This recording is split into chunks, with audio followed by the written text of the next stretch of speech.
Attention, stations on the network. Our broadcast will begin in 15 minutes from my mark. In 5, 4, 3, 2, 1, mark. That was your 15-minute time check, stations.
Attention, stations on the network. Our broadcast will begin in 10 minutes from my mark. In 5, 4, 3, 2, 1, mark. That was your 10-minute time check, stations.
Attention, stations on the network. Our broadcast will begin in 5 minutes from my mark. In 5, 4, 3, 2, 1, mark. That was your 5-minute time check, stations.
Attention, stations on the network. Our broadcast will begin in 2 minutes from my mark. In 5, 4, 3, 2, 1, mark. That was your 2-minute time check, stations.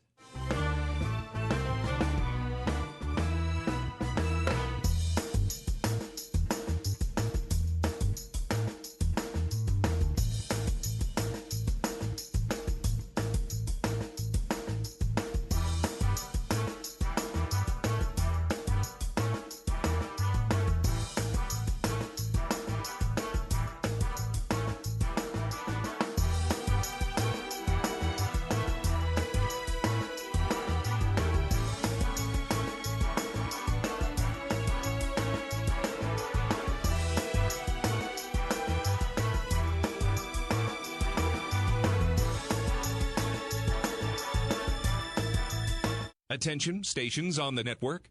Our broadcast will begin in 1 minute from my mark. In 5, 4, 3, 2, 1, mark. That was your 1-minute time check, stations.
on the Hawkeye Sports Network from Learfield.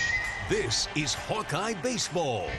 Iowa Hawkeye Baseball is brought to you by Bud Light, proud sponsor of Hawkeye Athletics. Easy to drink, easy to enjoy. Hy-Vee, where there's a helpful smile in every aisle. Iowa Corn. You might think Iowa just grows corn, but the truth is, corn grows Iowa. Brought to you by Iowa's corn farmers of the Iowa Corn Growers Association and the Iowa Corn Promotion Board. Also brought to you by Oak Knoll Retirement Community and by University of Iowa Healthcare. Changing medicine, changing lives. Hawkeye Baseball is on the air.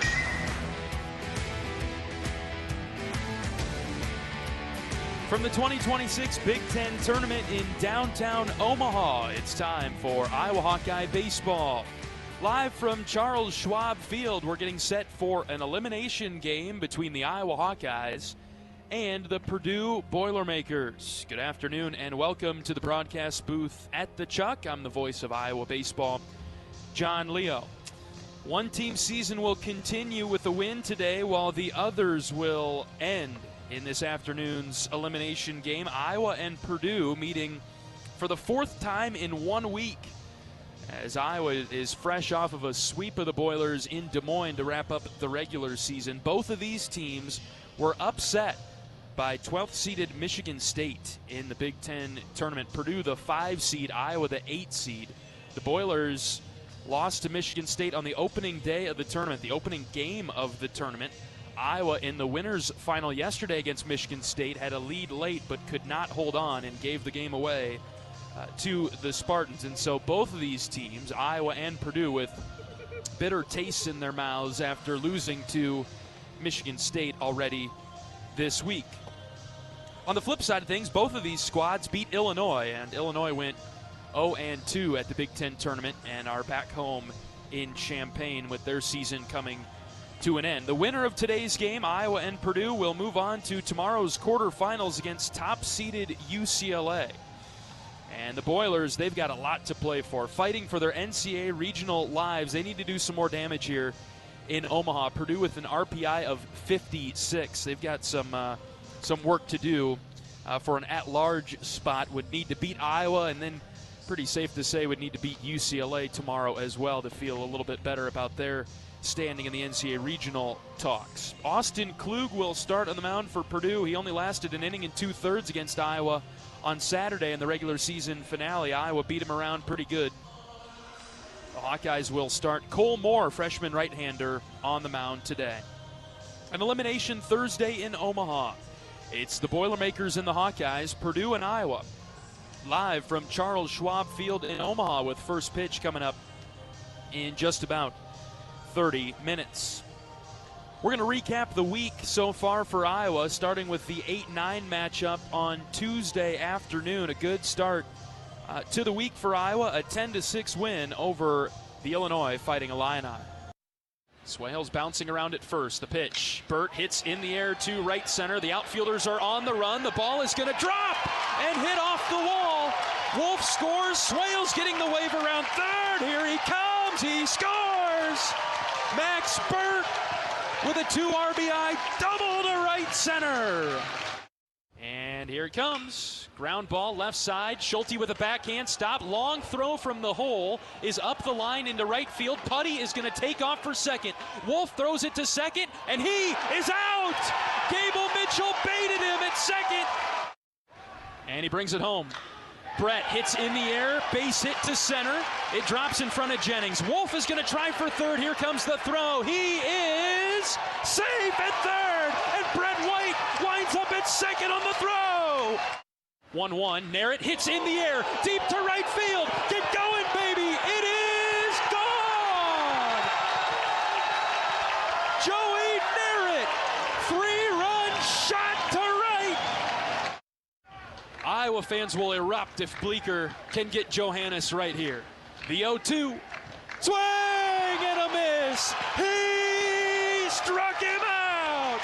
Bleeker with a spin and a roar as he comes off the mound.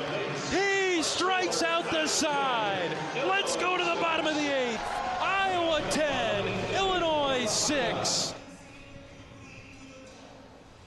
And that would be the final score. The Hawkeyes with a 4-run victory over Illinois to get into the winner's bracket final against Michigan State yesterday. The Spartans were 23-31. They backdoored their way into the Big Ten tournament. But the 12-seeded Spartans come out on top yesterday, 4-3, a very frustrating game. The Hawkeyes, unfortunately, gave it away. Some highlights from that one. Good hitter for Michigan State. The pitch, line drive into center. Risley coming forward. Miles dives. He made the catch. Oh, what a play by Risley. And he kicks and fires. Swing and a miss. Fastball at 97. Take that. Threw it right by Bright. Big strikeout from Olivo. And here's the pitch. Strike 3 called. He struck him out. He threw it right by him. 96. Yes. First pitch to Mitchell. Ground ball up the middle. It is through into center field. Swales getting the wave around third. He'll score. We're tied at 2. Gable, you bet. Wolf the runner at first. Here's the 0-1. Frost hits on the ground. Base hit into left. It got through. Mitchell scores. Jackson Frost gives Iowa the lead. It's 3-2. That lead came in the 6th inning with Mitchell and Frost bringing in a couple of runs, a crucial error in the 7th for Iowa, and then some free bases in the 9th and an infield single for Michigan State. Gave the Spartans a couple of runs, and MSU wins it 4-3. Michigan State now on to tomorrow's quarterfinal matchup with 4th-seeded USC at 9 o'clock. The winner of our game today, Iowa and Purdue, will take on the top seed UCLA Friday at 1 o'clock. The loser is eliminated. Do or die for the Hawkeyes today as Iowa meets Purdue for the 4th time in a week, this time as the visiting team in Omaha. We'll take a break. We'll be back with more pregame coverage after this on the Hawkeye Radio Network from Learfield.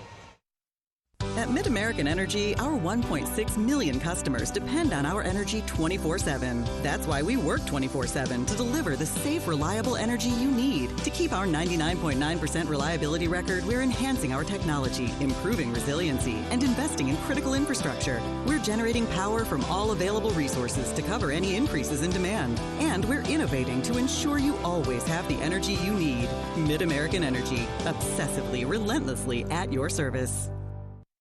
Hello, Iowa. Here's a promise. Wherever you are in this great state, University of Iowa Healthcare is here for you, even if you never walk through our doors. Educating, caring, leading research, sharing our expertise with all. Because we believe that UI Healthcare is here to make all of Iowa better.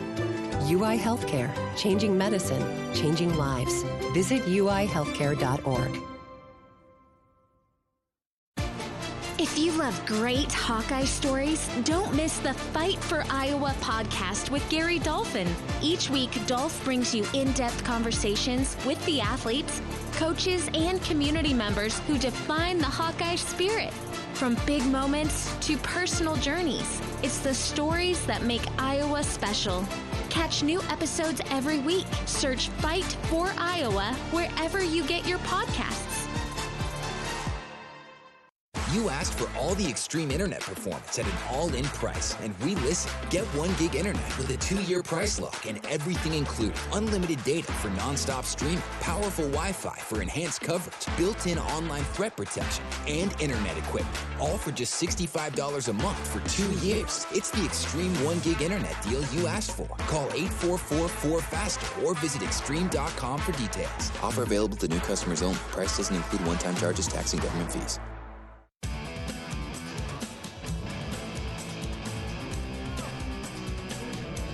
Iowa and Purdue today from Charles Schwab Field in Omaha. Elimination game between the Hawkeyes and the Boilers. Purdue at 36-19 overall, the 5 seed at the 2026 Big Ten tournament.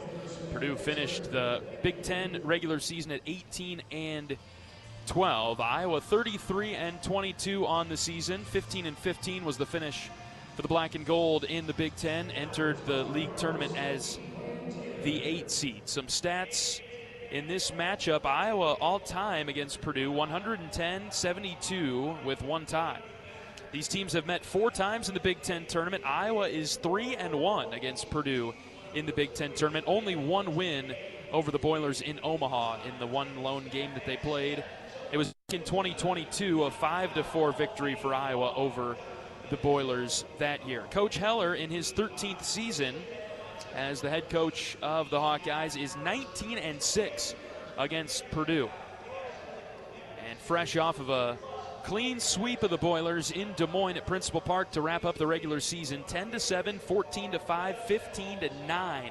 Iowa bludgeoned the Boilers. 52 hits racked up that weekend for Iowa, and in that series against Purdue, that was the most hits in a weekend under Coach Heller. On the flip side of things for Purdue, the 5 seed, 36-19, 18-12 in the Big Ten, a loss to Michigan State 8-4 in the opener, a 3-1 win over Illinois yesterday in the first of 2 elimination games for Purdue. A pitcher's duel. Aiden Flynn pitched for Illinois, the freshman left-hander that did very well against Iowa back on May 3rd.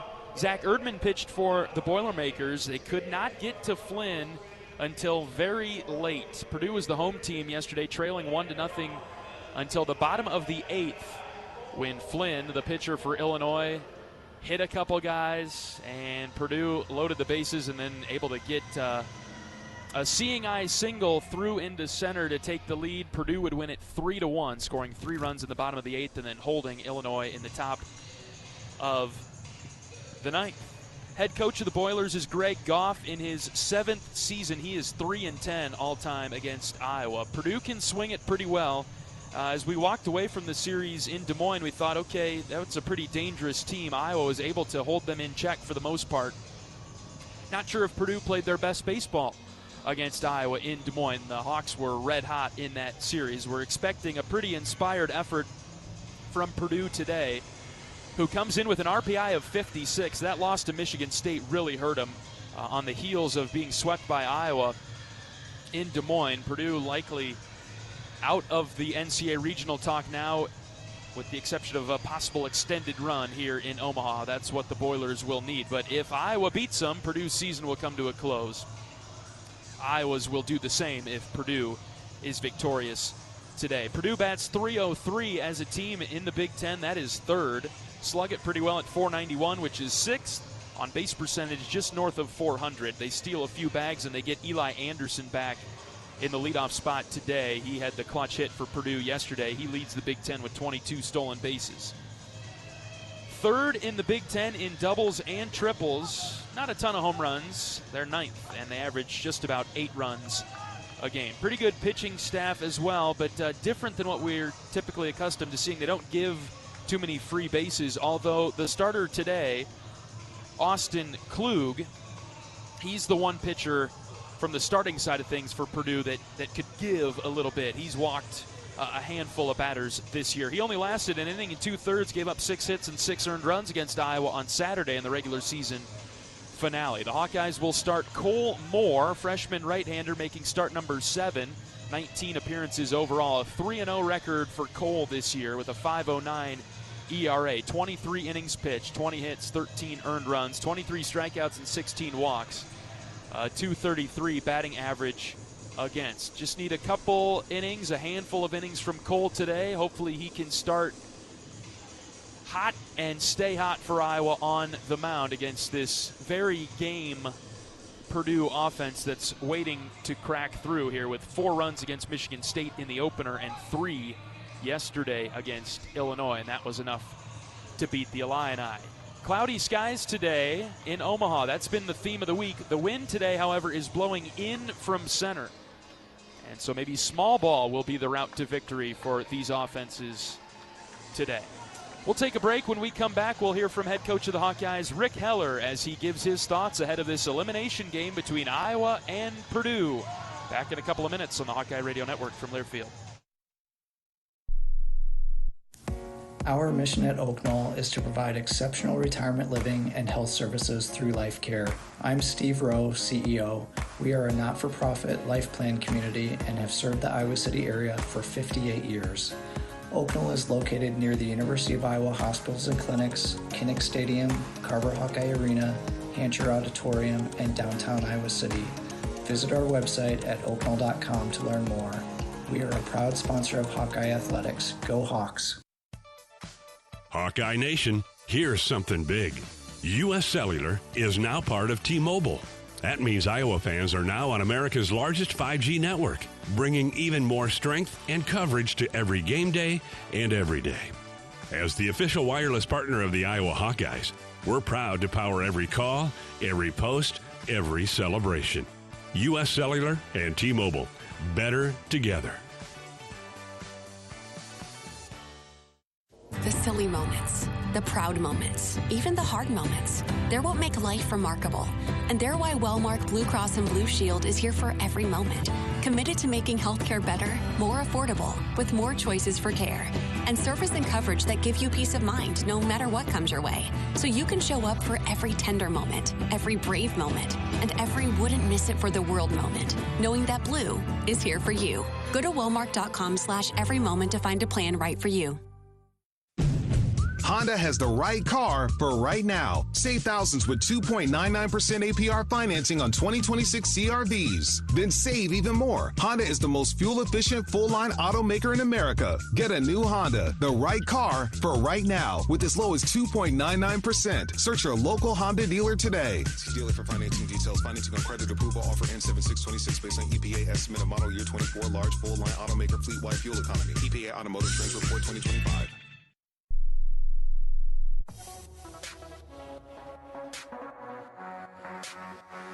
Welcome back to pregame coverage of Iowa Hawkeye baseball at the Big Ten tournament in Omaha. We're joined by head coach of the Hawkeyes, Rick Heller, as we get ready for an elimination game with the Purdue Boilermakers. Coach, tough turn after the game against Michigan State yesterday. Had the Spartans on the ropes late in that one. Yeah, it was a bad day. It just was a really bad day, John. I mean, no other way to say it. I mean, we pitched terribly early in the game.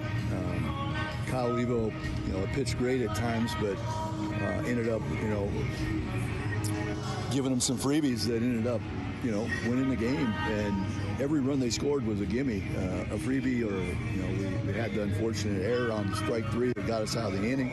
Just a weird game where nothing really went our way. Had a couple home runs taken away by the Charles Schwab Field size and wind here in Omaha. And I mean, not much else to say. We weren't good. We just weren't good, and it was disappointing, and it was quite frankly embarrassing at times that was how we played last night. But it is what it is, and got to wipe it away and hopefully get back to the good stuff. We've been in a really good place for a while, and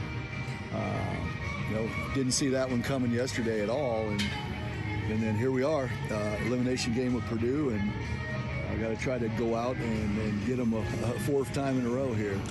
Did you sense any type of pressure against Michigan State yesterday? Nope. The Spartans got 3 out of 4 against us this year, and I still feel like we're the better team. Well, I mean, we talked before the game. I mean, there's certain guys that have your number.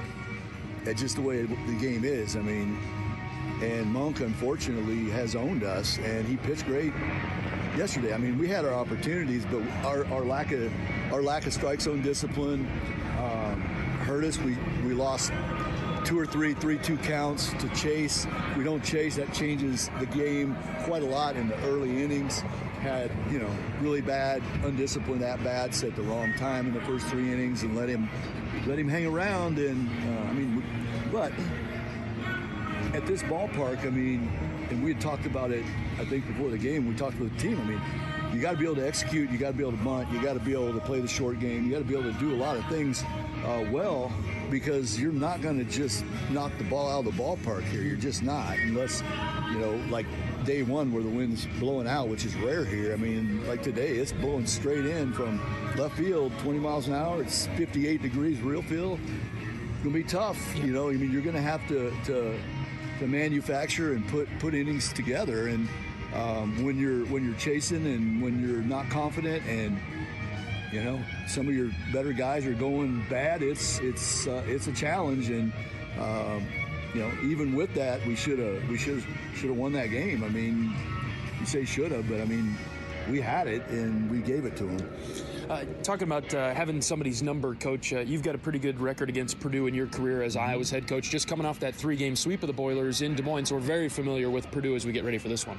Yeah, for sure. I mean, yeah, it's crazy. I mean, we have played well against them, and hopefully that continues. But, we're going to need hopefully get a good start.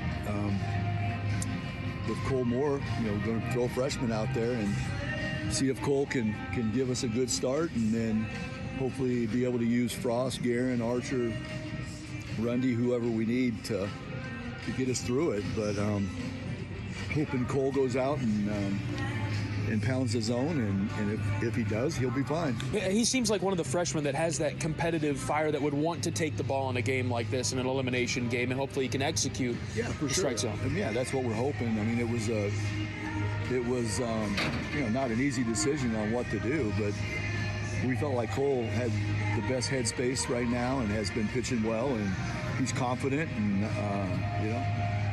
we didn't use him out of the bullpen yesterday, so we'll give him the ball, and worst case scenario, it helps him grow for next year, and puts him in a situation where he's been in some big situations in front of crowds and that type of thing. And the more you do that, the more it becomes normal. And we're going to need Cole to really step up for us next season and make progress. And hopefully today is a positive day as far as his growth. Purdue was playing for a lot last weekend in Des Moines, and we took care of business and knocked them out of some particular specific conversations. They're trying to play their way back into things now. What do you expect from Purdue today? I expect them to fight really hard. Yeah. And we're facing the same guy we beat up pretty bad on Sunday in Des Moines. So I'm guessing there's going to be a lot of pride from the Boilermakers when they take the field today and want to play better than they did and pitch better than they did against us in Des Moines. So I mean, you're going to get their best effort today, that's for sure. They've had a great year. They got older guys, and they play the game the right way. They got a lot of pride.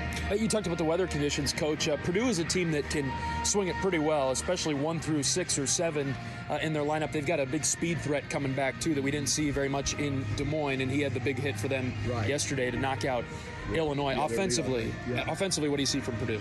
Well, I mean, that's what I see is we have to limit free bases, because when the wind's blowing in, and we've talked about it all season at our field, I mean, when runs are at a premium because of weather conditions or wind or whatever it might be, I mean, every free base is crucial. Playing clean baseball is vitally important if you're going to have a chance to win, because when they don't have to earn it, like Michigan State yesterday, you give it to them. And you get beat on an infield single because we walk the bases loaded. I mean, it's just crazy. I mean, you're not going to. We've done it way too much, obviously, but you're not going to survive it very often. And fortunately, we have survived it at times because we outscored people.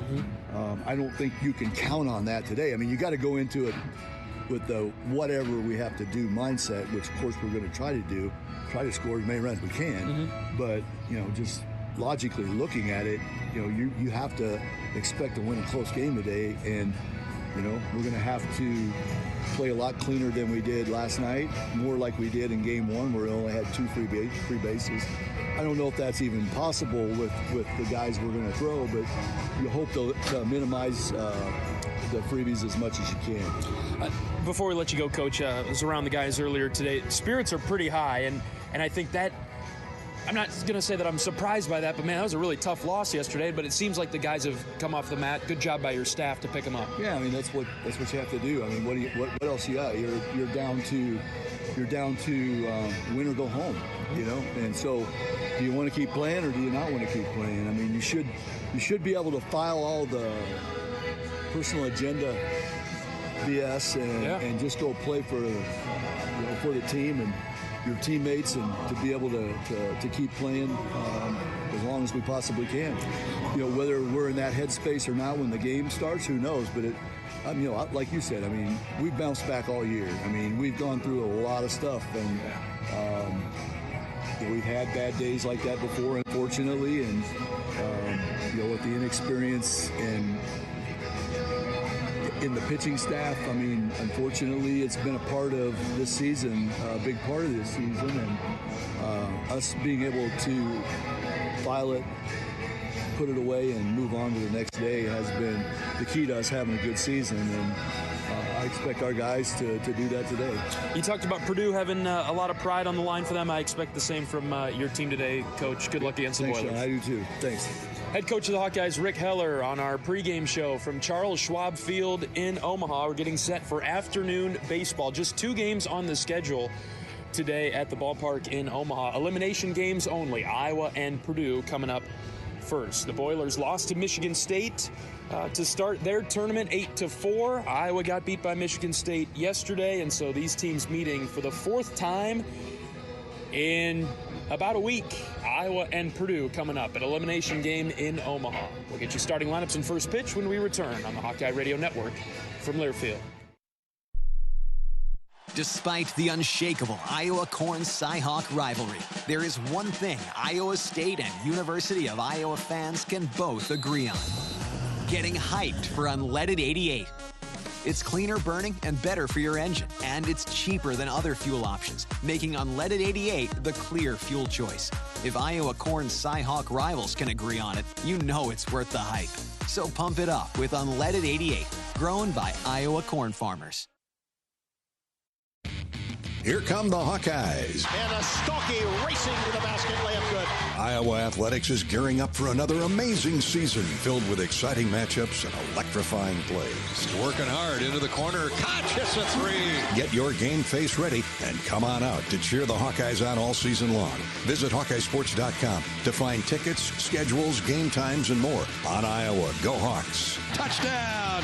Touchdown, Iowa!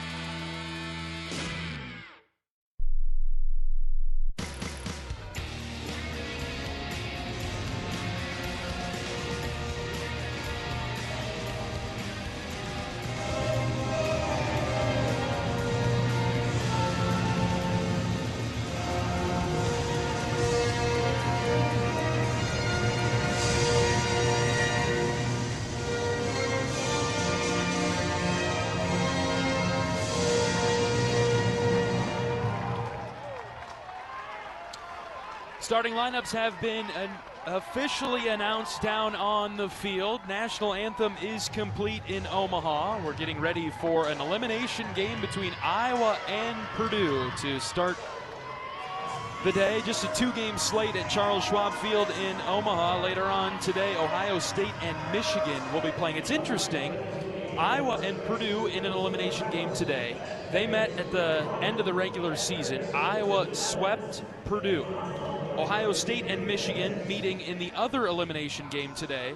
Ohio State and Michigan met to wrap up the regular season, and the Buckeyes swept the Wolverines. So the 2 elimination games today are between teams that are very familiar with one another. It'll be interesting to see how Ohio State and Michigan plays out later today. Michigan probably needs a win in that one to keep their NCAA regional hopes alive, although they're in a little bit better shape than Purdue, but not by much. Purdue playing for their lives, as is Iowa. Purdue is thinking about NCAA regional talks. Iowa has to win this tournament to make a regional, and work cut out for them, but 1 pitch at a time, Iowa and Purdue today. Head coach Rick Heller in his 13th season, talking with Purdue head coach Greg Goff in his 7th around home plate. Coach Heller has given Coach Goff nightmares the last week or so, and I'm maybe an inside source that tells me that Coach Goff was not expecting to see Iowa in this elimination game today. But it is what it is, and Iowa and Purdue will be getting set to play in just a couple of minutes. We need to pause 10 seconds for station identification. 10-second station ID. This is Iowa Hawkeye Baseball.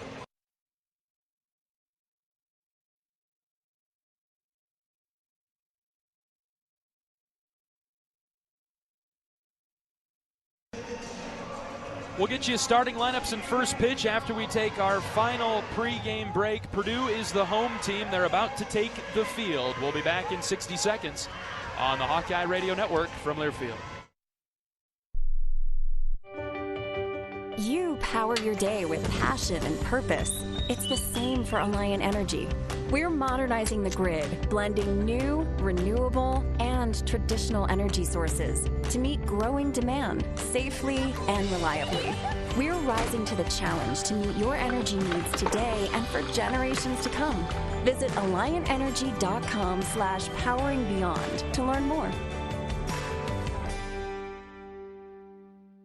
You're a Hawkeye.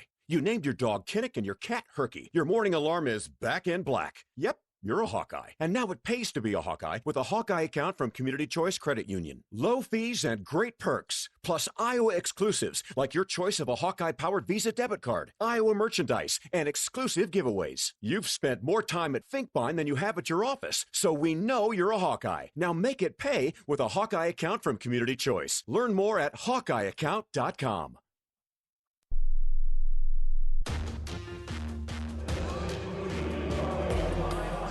Welcome back to the broadcast booth at Charles Schwab Field in Omaha. John Leo with you on the Hawkeye Radio Network. Happy to have you along with us this afternoon. Win or go home for Iowa today against Purdue. Here is the batting order for the black and gold. The Hawkeyes, as the 8th seed, are the away team today against the 5th-seeded Boilermakers. Ben Swales, he will lead things off for Iowa. He will also play left field today. Gable Mitchell will play second and bat second. Miles Risley, the center fielder, will bat third for Iowa today. Caleb Wolf is in the cleanup spot, and he'll play first base. Caleb is on a tear right now for Iowa, and he moved into a tie for second all-time in program history for hits in a single season with 87. So we'll see Wolf try to get a hit today to stand alone in second place. He'll bat cleanup and play first base for Iowa. Jackson Frost, the third baseman, will bat fifth. He'll be followed by Max Burt, who gets the start at catcher today, hitting sixth. 7, 8, 9, Joey Nair at the DH. Kellen Strohmeyer, the right fielder, and Cooper Schulte, the shortstop. Starting pitcher today for Purdue is Austin Klug. He started the Saturday game, the regular season finale against Iowa at Principal Park in Des Moines. He lasted an inning and 2/3, giving up 6 hits and 6 runs. On the season, Klug has been pretty good, though, for Purdue, so that could have been an outlier, a blip on the radar. Klug, a right-handed senior with a 5.57 ERA, 6-3 record in 12 starts, 53 and a third innings pitched, 38 strikeouts, 26 walks. Opponents bat .271 against Klug, the right-handed pitcher from Caledonia, Minnesota. Strike one past Ben Swales. We're underway right on time at 2:03 from Charles Schwab Field in Omaha, Nebraska. Next pitch to Ben is down and away. 1 ball and 1 strike. Purdue in all black uniforms. We saw these on Saturday. Boilers spelled out with gold trim, filling up and filled by black lettering across the chest. Black numbers on the back with the old gold trim for Purdue. They've got black pants with the old gold stripe down the side. 1 ball and 2 strikes on Swales. To start today's game, Ben sends a high bouncer to short. It's gloved by Weston Boyle, and he throws out Swales to begin the game. Iowa in their road gray uniforms with Iowa spelled out in block lettering. Black color across the chest, gold trim. Gray pants for Iowa today. Gold caps in the field with the black bill and the black block eye on the front panel. Swales is retired on the ground out to short. Here comes Gable Mitchell taking outside and low for ball 1. Danny Jimenez calls balls and strikes behind the plate today. Bill Van Raphorst at first base. Greg Harmon out there at second. Rick Allen at third base. Gable Mitchell in the box. He's taken one outside, taken one inside. Ball 2 from Klug.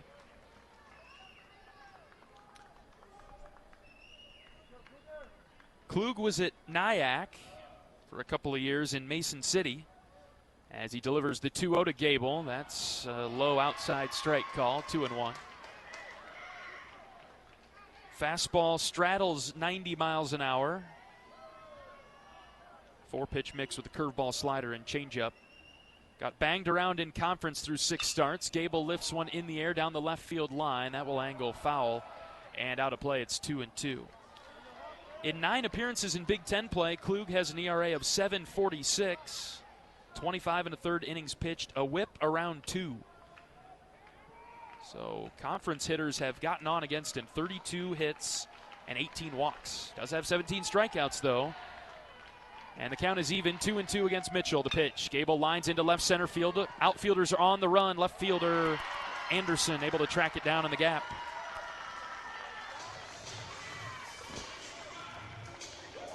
Anderson very speedy for Purdue. He's back in the lineup. We didn't see him in Des Moines.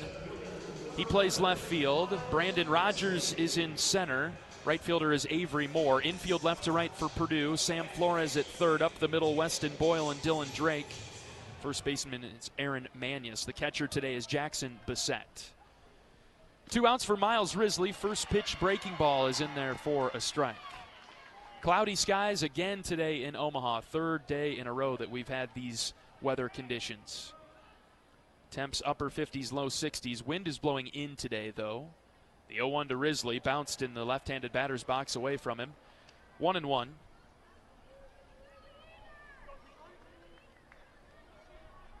Iowa as the 8th seed is the away team, and therefore in the first base dugout today. Purdue across the way in the third base side. Very few Purdue fans are here that made the trip. Iowa has their normal crowd. Hawkeyes well traveled, especially over to Omaha. There are a couple of youth baseball teams here that have decided to sit on the Purdue side today. Count is 2-2 on Risley, the right-handed center fielder, hitting .311 for the Hawkeyes. He's a senior. Miles' career coming to a close. Outstanding center fielder for Iowa. The 2-2 is swung on and missed. Risley strikes out, and Iowa goes down 1-2-3 in the first. Cole Moore is the starting pitcher for Iowa. He is headed to the mound. Bottom of the first coming up. No score between Purdue and Iowa. This is Hawkeye Baseball from Learfield. Brown Deer Golf Club offers a pure golf experience. Manicured bentgrass fairways with tees and greens carved into gracefully rolling landscape. Challenging yet extremely playable. Improve your game with PGA instruction and our full-service pro shop. Treat yourself to Divots Bar and Grill for lunch or dinner. And our scenic banquet room is perfect for weddings or any special event. Brown Deer Golf Club, a stunning country club setting at affordable public rates. Our mission at Oak Knoll is to provide exceptional retirement living and health services through Life Care. I'm Steve Rowe, CEO. We are a not-for-profit life plan community and have served the Iowa City area for 58 years. Oak Knoll is located near the University of Iowa hospitals and clinics, Kinnick Stadium, Carver Hawkeye Arena, Hancher Auditorium, and downtown Iowa City. Visit our website at oakknoll.com to learn more. We are a proud sponsor of Hawkeye Athletics. Go Hawks!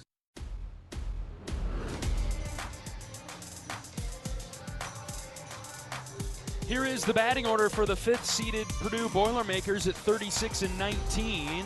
Purdue, as a team, hitting .303, 3rd in the Big Ten currently. Averaging just under 8 runs a game. Eli Anderson, the left fielder, he will lead it off. 22 stolen bases, leads the Big Ten. Watch out for him. Brandon Rogers, the center fielder, will bat second and be followed by Aaron Manius, the first baseman. Heart of the order, a lot of power here for Purdue. Avery Moore, the right fielder, Sam Flores, the third baseman, and Jackson Bissett, the catcher. 7, 8, 9 for the Boilers today. C.J. Richmond, the DH. Dylan Drake, the second baseman, and Weston Boyle, the shortstop. Defensively for Iowa, left to right on the infield, Jackson Frost at the hot corner at third. Up the middle, Cooper Schulte and Gable Mitchell, a pair of seniors that have held down the middle for Iowa, have been outstanding infielders for the Hawkeyes in their careers. Caleb Wolf, another senior, he's at first base for Iowa today. In the outfield, left to right, Ben Swales, Miles Risley, and Kellen Strohmeyer. Behind the plate doing the catching is Max Burt. And starting on the mound for Iowa is a freshman right-hander Cole Moore with a 3-0 record, making start number 7, appearance number 20 overall. 23 innings pitched for Cole with a 5.09 ERA. Cole goes from the stretch, and he pitches a strike to the left-handed hitting Eli Anderson. Has played in 53 games, started 46 of them. Has just under 200 at bats, 62 hits, batting .316 from the left side. Does not wear batting gloves, and he fouls back the 0-1 pitch from Moore. Cole pitched against Purdue on Friday, the 14-5 win, an inning and a third, giving up 2 hits and 1 run. From the stretch, he's ready with the 0-2 to Anderson. Here it comes. Ground ball right side. Tough play. Wolf backhands. He flips it to Moore, who's covering, and he wins the race to the bag to retire Anderson and keep that speed off the base paths. Nice, clean, smooth play by Wolf and Moore to team up to get the out.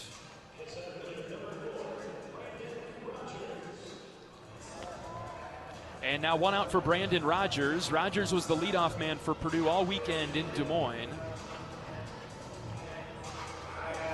Very good hitter for the Boilers. He'll go from the right side.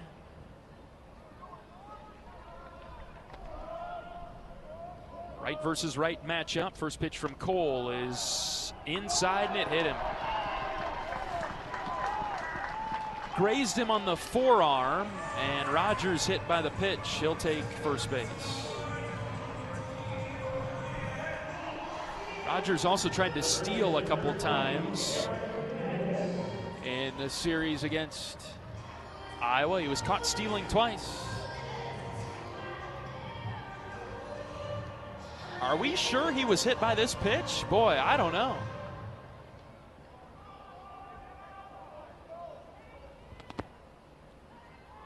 Not sure if I was going to challenge this. We saw Rogers do that in Des Moines. He dramatically turned away from a handful of pitches that were just inside to him.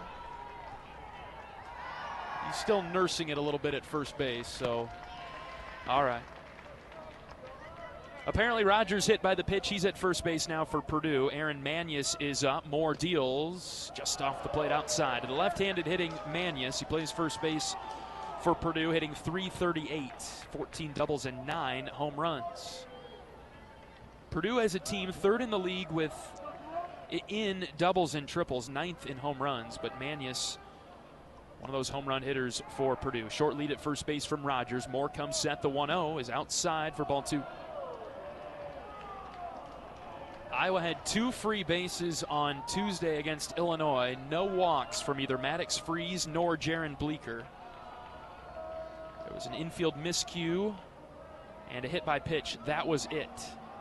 Illinois racked up a few hits, but no free bases really around that. 2-0 from Moore is way outside ball 3.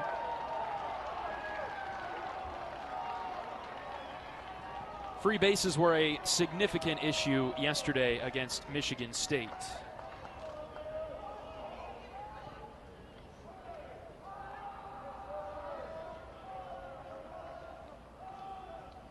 .3-0 outside, 4-pitch walk. Back-to-back freebies in the first. 2 on for Purdue and 1 out.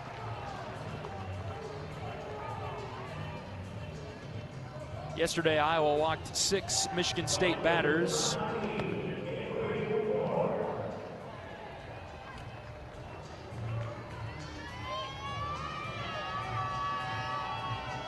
Hit 4 more. Committed 2 errors. Michigan State left 15 on base.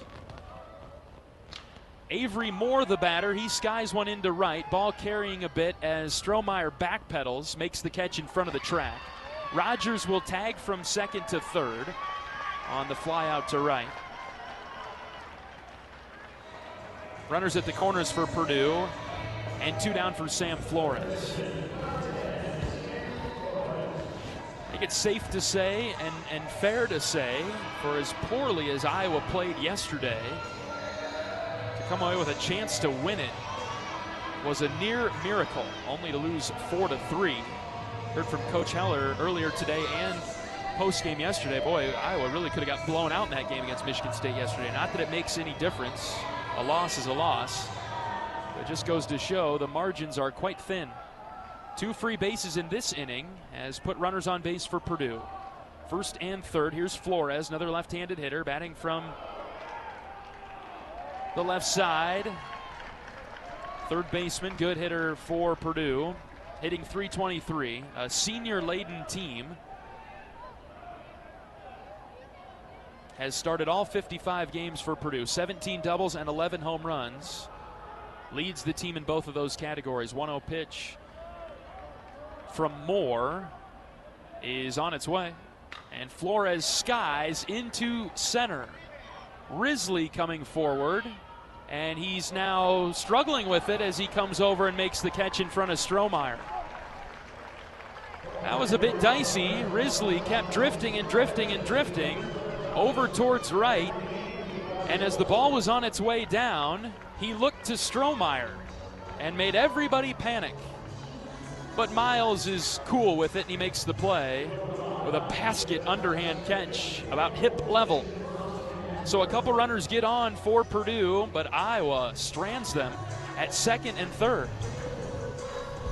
And we're through 1 in Omaha. No score between Iowa and Purdue. Back in 60 seconds on the Hawkeye Radio Network from Learfield. Hey fans, I know you'd do anything for a win on game day and an ice-cold Bud Light. Because whether you're tailgating in the parking lot or parked on the couch, sitting on your lucky stool at the bar, or standing in the fan section all game long, the clean, crisp taste of Bud Light turns a win into a win-win. And there's nothing easier to enjoy than that. Bud Light. Easy to drink, easy to enjoy. Enjoy responsibly. Anheuser-Busch Bud Light Beer, St. Louis, Missouri. If you love great Hawkeye stories, don't miss the Fight for Iowa podcast with Gary Dolphin. Each week, Dolph brings you in-depth conversations with the athletes, coaches, and community members who define the Hawkeye spirit. From big moments to personal journeys, it's the stories that make Iowa special. Catch new episodes every week. Search Fight for Iowa wherever you get your podcasts.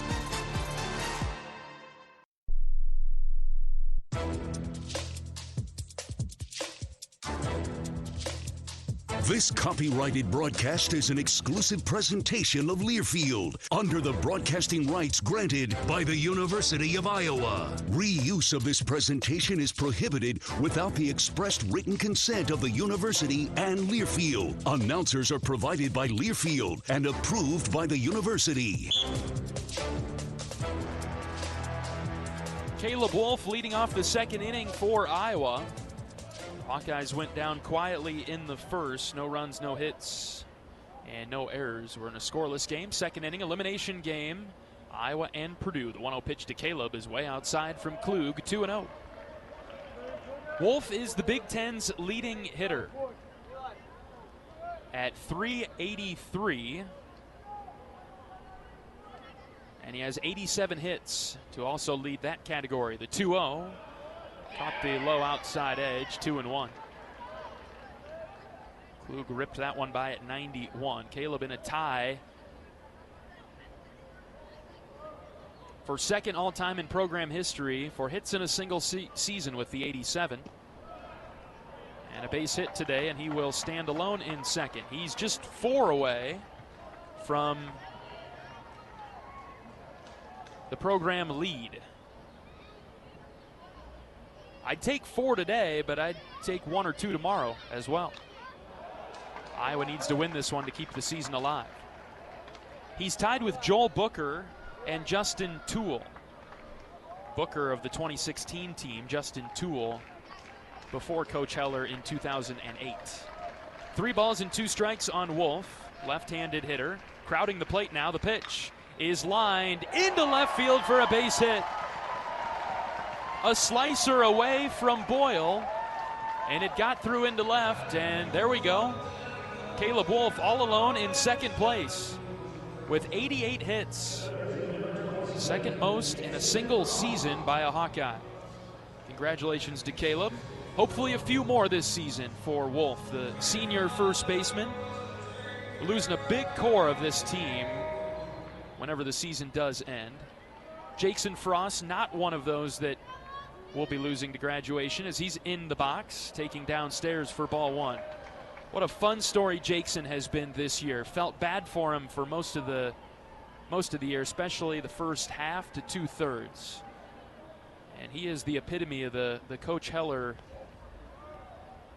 motto: just keep playing, stick with it, trust the process. Jackson's batting average started with a 0 for a long time this year, and then it was in the 1s. And now he's at 248, one of Iowa's hottest hitters down the stretch here. Takes one inside as it zipped past the block. Iowa across his chest. 3-0 on Frost.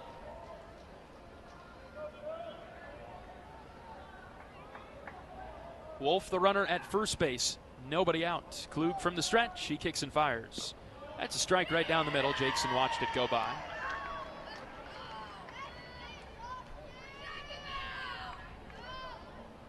Youth baseball team loves to see a 3-0 strike get taken. 3-1 to Frost. Is hit on the ground to third. This is double trouble. Flores picks it up, throw to second for one, over to first. Double play.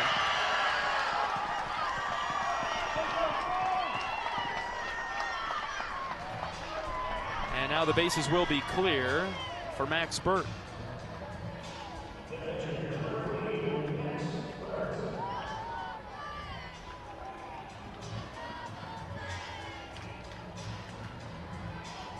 Burt had the day off yesterday. He caught the game against Illinois on Tuesday.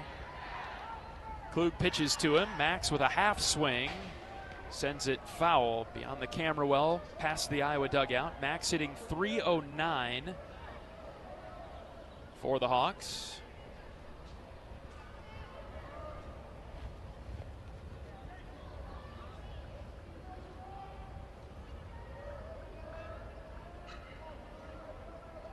Burt was 1 for 3 against Illinois, and he is hit on the hand. That one hurt a bit. I think he's got some protection up there, though.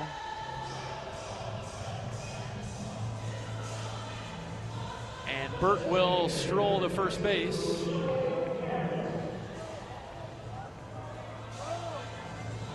And bring up Joey Narrett.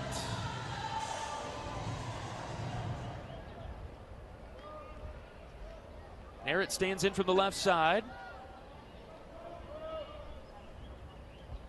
And he takes strike one from Klug, low outside corner. Joey had the 3-run home run that broke the game open against Illinois on Tuesday, put Iowa up 10-6.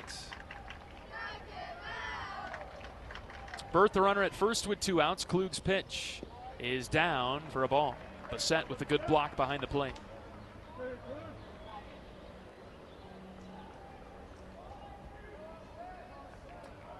Narrett, a senior from Campbellsport, Wisconsin, started his career at Dallas Baptist. Back to the Midwest for his final season of eligibility, playing for Iowa. Downstairs again from Klug, 2-1.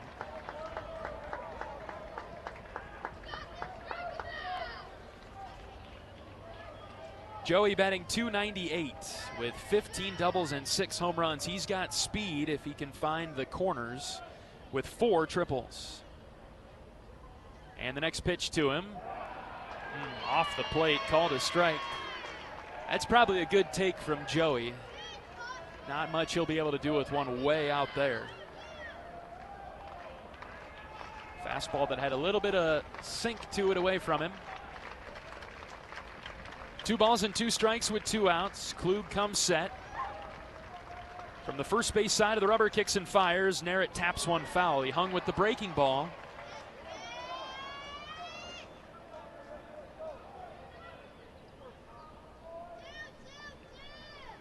Joey raises his front leg, and as he plants it, he does so firmly on his load. Steps hard with that front foot. Generates a lot of torque if he can barrel one up. The 2-2, swing and a miss. Challenge Narrett with the high fastball at 91, and Joey strikes out. Iowa had a couple of base runners in that inning, but a double play and a strikeout eliminate any threat. Bottom of the second coming up, no score between Iowa and Purdue. We're back in a moment on the Hawkeye Radio Network from Learfield. Slide into Pearl Field and catch Iowa softball in action. Head coach and former Hawkeye student athlete Stacey May Johnson leads the black and gold on the diamond. Tickets and more can be found at HawkeyeSports.com. On Iowa, and go Hawks. Brown Deer Golf Club offers a pure golf experience. Manicured bentgrass fairways with tees and greens carved into gracefully rolling landscape. Challenging yet extremely playable. Improve your game with PGA instruction and our full-service pro shop. Treat yourself to Divots Bar and Grill for lunch or dinner. And our scenic banquet room is perfect for weddings or any special event. Brown Deer Golf Club, a stunning country club setting at affordable public rates. Former Hawkeye student athlete and current head coach Stacey May Johnson leads the charge for Iowa softball. Pearl Field is the place to be this spring. Iowa softball games provide entertainment the entire family can enjoy. Single game tickets are currently available and can be purchased via HawkeyeSports.com.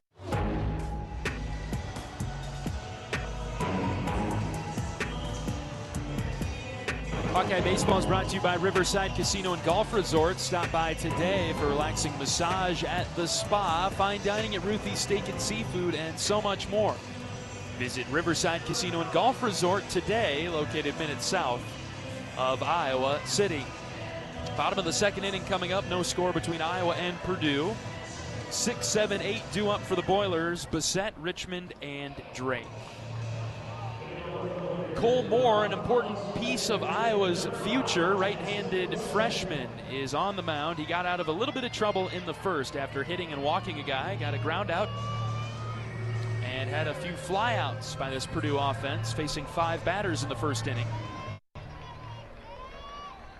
Cole Moore gets the ball in an elimination game. Facing Bissett, right versus right. Good start for Cole, a fastball at the knees. Heard from Coach Heller before the game. This is an important outing for Cole as build his confidence heading into next year. Like I said, a big piece of the future on the mound for Iowa. No balls in the strike. The pitch. Slider outside, 1-1. Cole is the younger brother of Reese Moore, who played for Iowa for a number of years. Spent his final season elsewhere, sustained an injury at South Carolina. And we hope that Reese is doing okay in his healing journey. The 1-1 pitch. Low and away. That's a good spot from Cole. Bissett laid off. Right-handed hitting catcher for Purdue, batting .264. Gets back in the box, taps both sides of the plate, and is ready for the 2-1 from Moore. From the stretch, Cole kicks and fires. The ground ball left side. Backhand stop by Schulte. Long throw. It 2 hops over to Wolf. Got him! Great job by Caleb Wolf to hang with that bouncer from Schulte. Some might say that that's a bad throw from Cooper, but really it's not. He had to run a long way to get that ball and quickly get it out of his glove and on its way over to first, putting the trust in Wolf to dig it out. Cooper sent it over there with a nifty backhand stop deep in the hole. And the ball bounced twice on the way to Wolf, who dug it out for an important out number 1 in the bottom of the second. C.J. Richmond up for Purdue now. He's the DH, left-handed hitter, batting .246. He's played in all but 1 game for Purdue this year. 10 doubles and 10 home runs. He has 63 strikeouts and 183 at-bats. That's a pretty high number. Iowa's got the shift onto the right, the pull side against Richmond. Next pitch from Moore is slapped in the air foul. Out of play over to the left.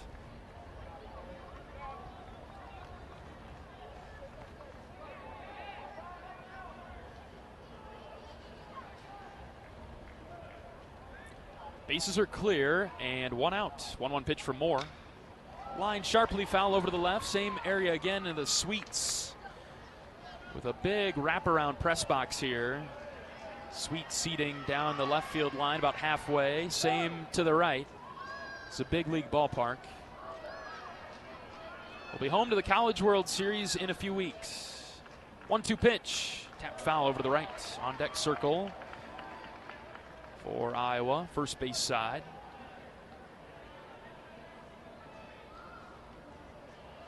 This is the home of the Creighton Blue Jays. During the regular season, the Big Ten tournament, and then the College World Series. I believe that's it.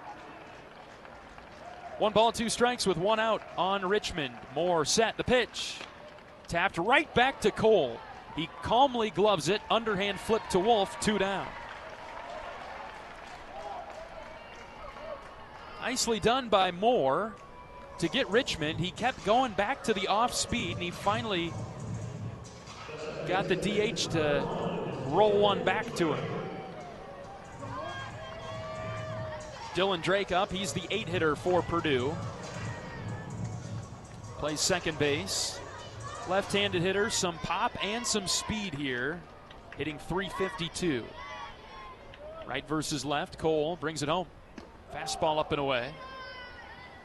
Iowa will have Strohmeyer, Schulte, Swales.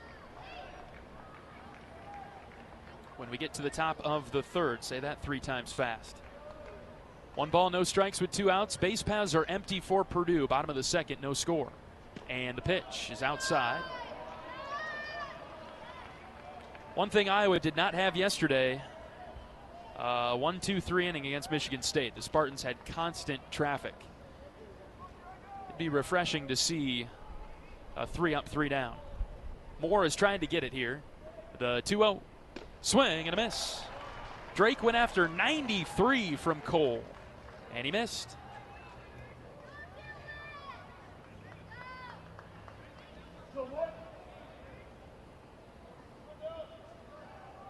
Big gap in right center with Risley shading over towards left a little bit. The 2-1 pitch, way outside, ball 3. Against Richmond,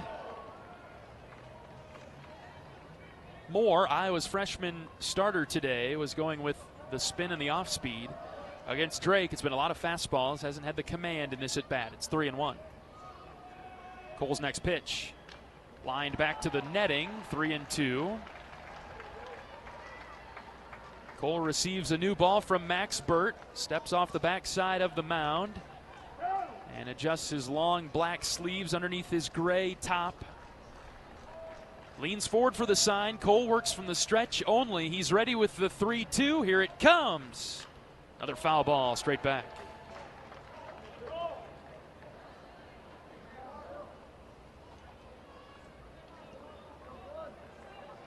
In 122 at-bats, Drake has 35 strikeouts and 11 walks. Count is full.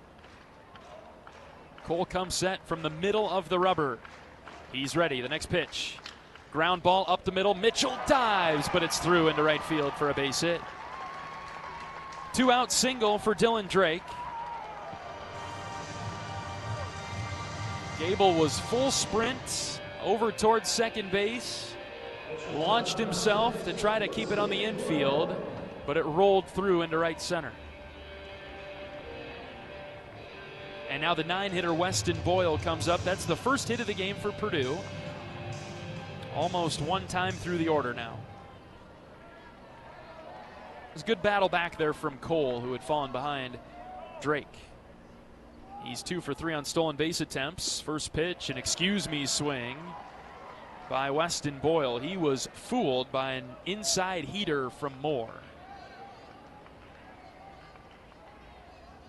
That swing looked like he still had the donut on his bat. Looked like the bat weighed a ton going through the zone. No balls and a strike. Boyle, right-handed hitter. And the next pitch sawed him off and fouled it over to the right, where Iowa fans await. 0-2 now. Cole's done a nice job to get in the driver's seat against Boyle. Freshman shortstop, starting all 55 games for the Boilers. A lot of strikeouts here, 40 of them on the season. Cole wouldn't mind one to wrap up the second. The pitch. just high. Home plate umpire Danny Jimenez, he flinched, didn't he? Good pitch from Cole. Boyle, the batter, really bends his knees and he scrunches down in the box. 1 ball, 2 strikes with 2 outs, runner at first. Cole with a quick look at the runner there and the pitch. High fly ball hit in the air, right side. Wolf giving chase over near the wall. Caleb cannot make the play. He stumbles and crashes hard into the wall as the ball goes a row back. And out of play, foul. Caleb hops right up. His buddy Gable Mitchell is there to help him out. Really nice effort by Caleb to get over there and try to find that wall. He was going full steam. He got clipped by the cutout of the camera well there, which knocked him off balance, and then he stumbled into the half wall down the right field line. We'll do it again at 1-2. There are 2 outs in the second. Nothing doing for either team so far. Cole comes set, Moore is ready, and the pitch. Up and in on the hands and hit him. Now they're going to say foul ball. Hold on a minute. Purdue's going to want to challenge this. It was up and in on the hands. Boyle says that he was hit. I think if Boyle gets hit by that pitch truly in the hands, he doesn't react the way he does. 92 up and in on the hands. You don't just turn around and say that you got hit by it, do you? Getting another look at it. It was ruled a foul ball. It'll be tough to tell. Purdue is challenging it officially as we're getting a 4th and 5th look at it now. That might have gotten him on the right hand, on the top hand there. Yeah, I'm afraid it did. Call will need to be overturned to favor Purdue.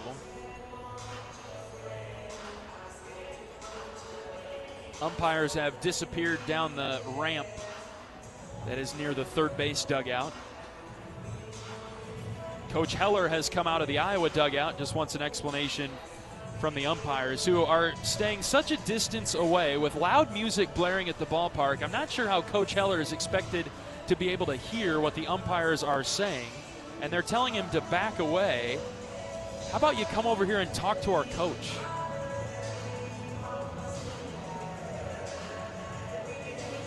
Coach Heller trying to take a few steps forward, and he's told to stand down. Just doesn't make any sense to me.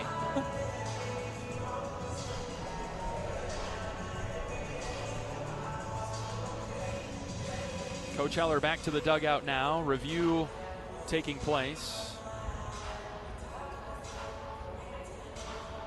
Could be a hit by pitch. It would require an overturn of the call. Home plate umpire Danny Jimenez said foul ball.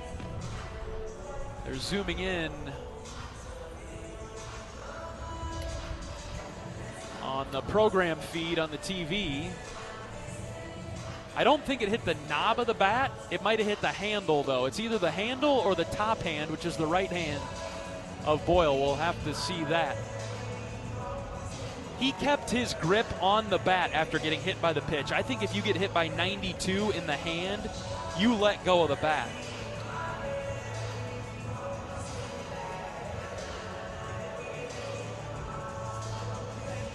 They're taking a good long look at it.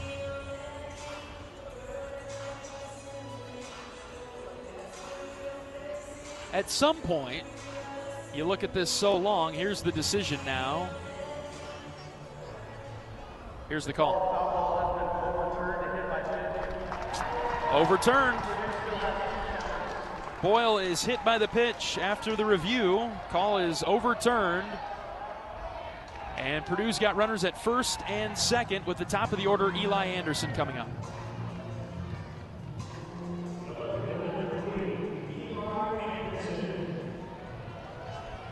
In the bottom of the second, some two-out traffic for Purdue. Moore got a couple of ground outs to start the inning, and then a single and a hit by pitch. Top of the order, this is Anderson. He grounded out to first. And he serves one in the air. Third base side, Frost pulling up as this one will go foul. 3 rows back, right behind the Purdue dugout. Kids swarming over to it. A lot of room for souvenirs here at this ballpark. And there is no distance too great for a young fan to track down a baseball, even if it requires going to the second deck. Next pitch to Anderson, hit on the ground, right side. Gable's got this one. Mitchell, the second baseman, picks it up and throws it to Wolf to get the third out. Some energy from Cole Moore coming off the mound. Nicely done. He works out of a little bit of trouble there in the second, settling in now. And 1 hit for Purdue, but no runs, 2 left on. We'll bring you the third after this. Iowa nothing, Purdue nothing. This is Hawkeye Baseball from Learfield. You power your day with passion and purpose. It's the same for Alliant Energy.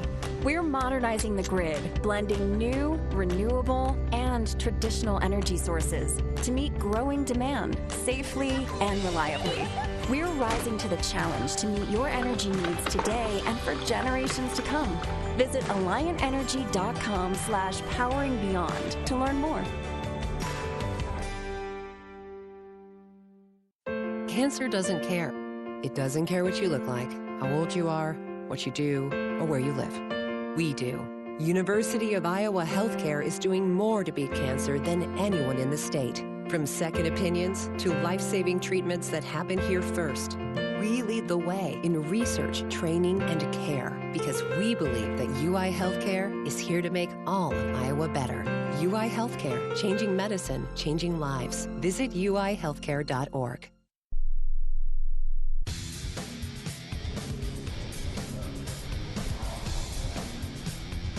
Hawk fans, experience your home away from home at Coralville's finest all-suite hotels. Homewood Suites and Home 2 Suites by Hilton each offer guest spacious suites, complimentary breakfast, 24-hour fitness center, pool, hot tub, guest laundry, and convenient locations. Let their warm and friendly staff take care of you and your family when you visit Hawkeye Country.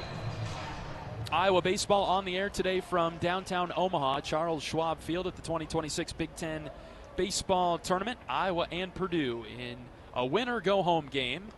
Kellen Strohmeyer will bat now for Iowa. He's the 8-hitter. Plays right field for the Hawkeyes and hits from the left side.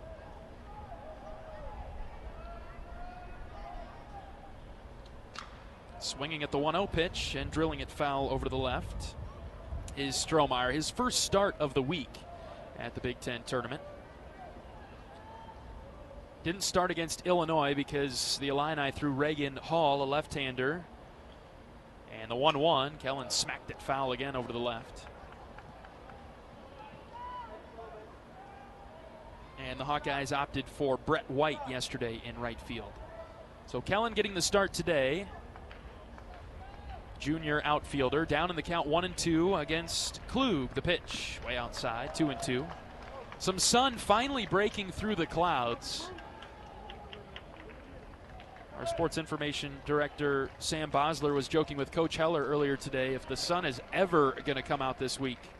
Strohmeyer sends one in the air to center. It will drop in front of Rogers for a base hit.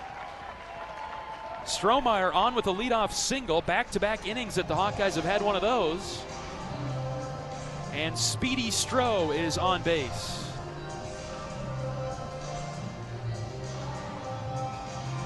Kellen has 18 stolen bases, third in the Big Ten.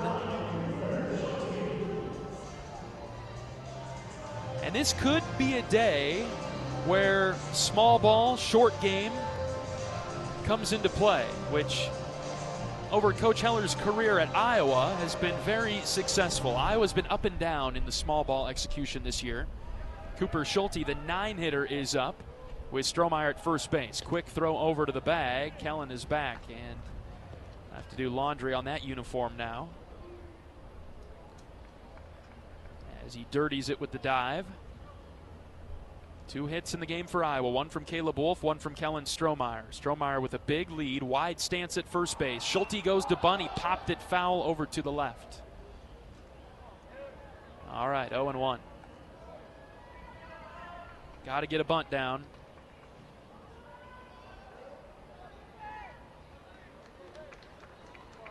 Not sure why things have gone so sideways for Iowa in the bunt game this year. It's been rather remarkable, and I laugh about it quite sarcastically. No balls and 1 strike.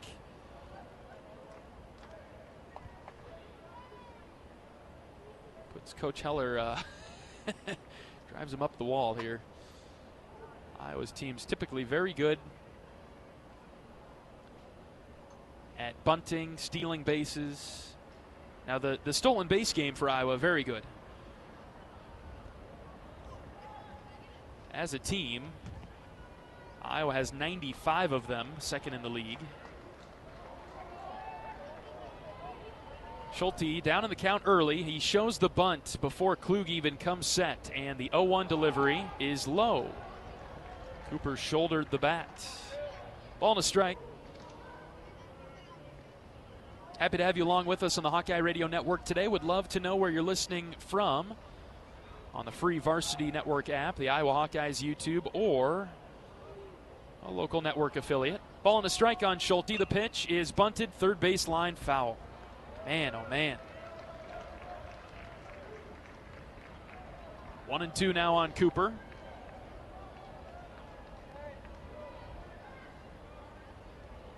Warren has us tuned in up in Minnesota. Diane also listening today. 2 of our every game listeners. Ball and 2 strikes on Schulte with nobody out. Strohmeyer the runner at first. The pitch. Cooper hits a ground ball to short. Flip to second for 1. Over to first. Double play. That's what happens. Can't get a bunt down, and just like that, a double play wipes away the leadoff single from Strohmeyer.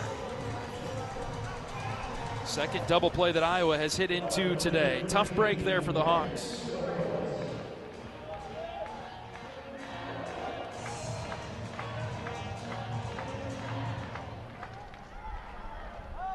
No score in the third, and 2 down for Ben Swales, who takes a floating breaking ball inside and high.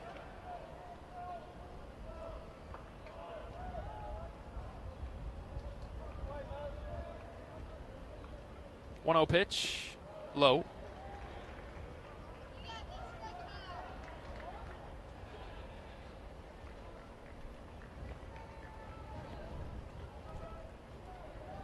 And the 2-0 to Swales, up and in on the hands for ball 3. Iowa has 2 hits today, 1 from Wolf, 1 from Strohmeyer, both Caleb and Kellen were out on double plays by the very next batter. 3-0 pitch is on the inner edge for a strike, 3-1.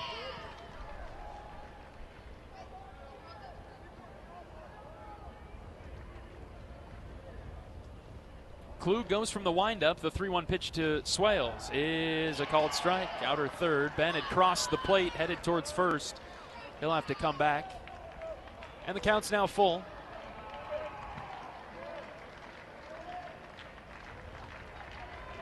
3-2 pitch to Swales. Ground ball left side. Flores plays it off to the side. And he throws it over to first to retire the side. Iowa ultimately goes 3 up, 3 down in the third. 1 hit, no runs, none left on. We're back for the bottom of the third after this. No score between Iowa and Purdue. This is Hawkeye Baseball from Learfield. We love it when the Hawkeyes do their thing, because if there's anyone who can appreciate building a legacy, it's John Deere. We've been growing our team since 1837, recruiting the best thinkers, doers, and makers to craft innovations that outpace the competition. Because whether it's cultivating the earth with a tractor or reshaping it with a 40-ton excavator, the machines we build are building America. Nothing runs like a Deere. Imagine someone hiding a gambling problem. How exhausting it must be. Seeing the losses pile up and feeling powerless to control it. Now imagine it's someone you love. Your spouse, your child, your friend. Talk to them to understand where they're coming from. Because anyone can have a gambling problem. They just need help getting their life back. Call 1-800-BETS-OFF to get help for them and you.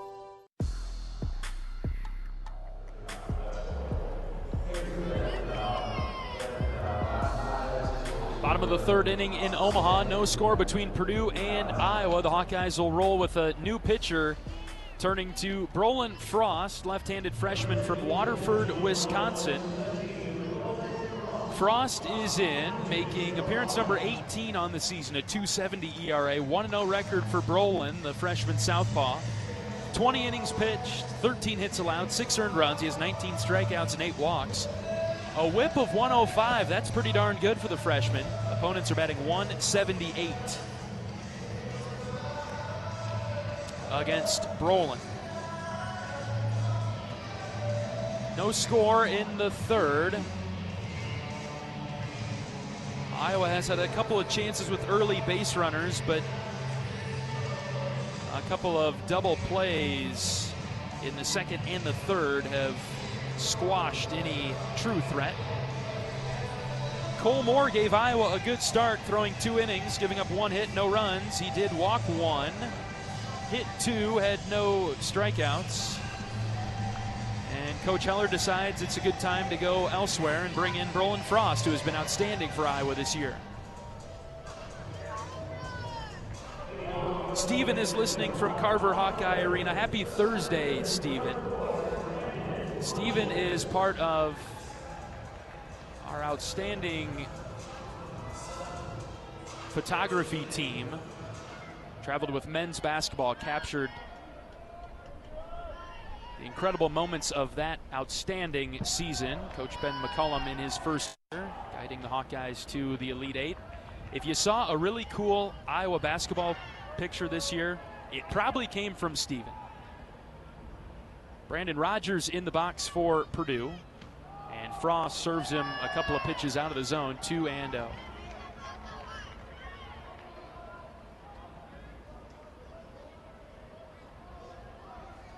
Left versus right matchup. Next pitch is just down and away. Ball 3. Frost can't find the zone. Brian Ray is our photographer with the baseball team this weekend, joined by Matt Little on the video side of things. That's a pretty good baseball duo. 3-0 pitch is a called strike. Rogers turned and tossed his bat. He'll have to go pick it up. I'm going to have to check what major this guy studies in college. Theater? Drama? Acting? Frost 3-1 pitch. Swing and a miss. 3-2.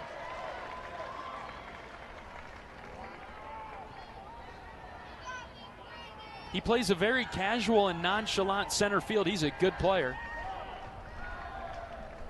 3 balls and 2 strikes. The pitch in the air to right. Strohmeyer drifting back, now turning a corner and coming forward. Kellen makes the catch. Nice job by Brolin Frost to come all the way back from 3-0 to get Rogers, who is a communications major. Thanks for the assist, Sam. I suppose he communicates in one way.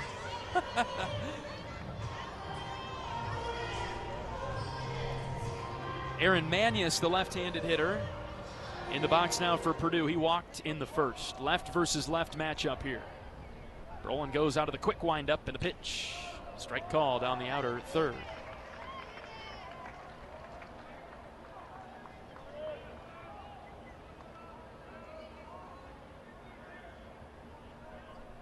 Bases are empty. The 0-1 pitch. Outside, 1-1.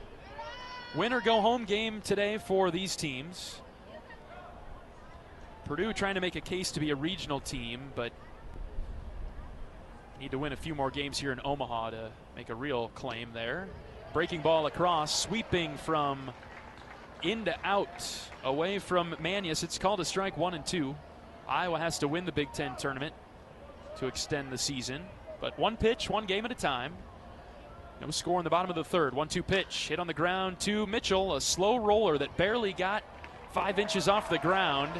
Gable fields it cleanly and zips it over to Wolf. Manius grounds out.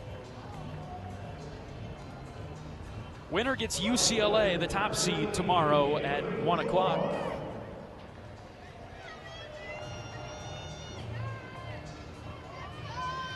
Avery Moore, the batter. He's the cleanup hitter.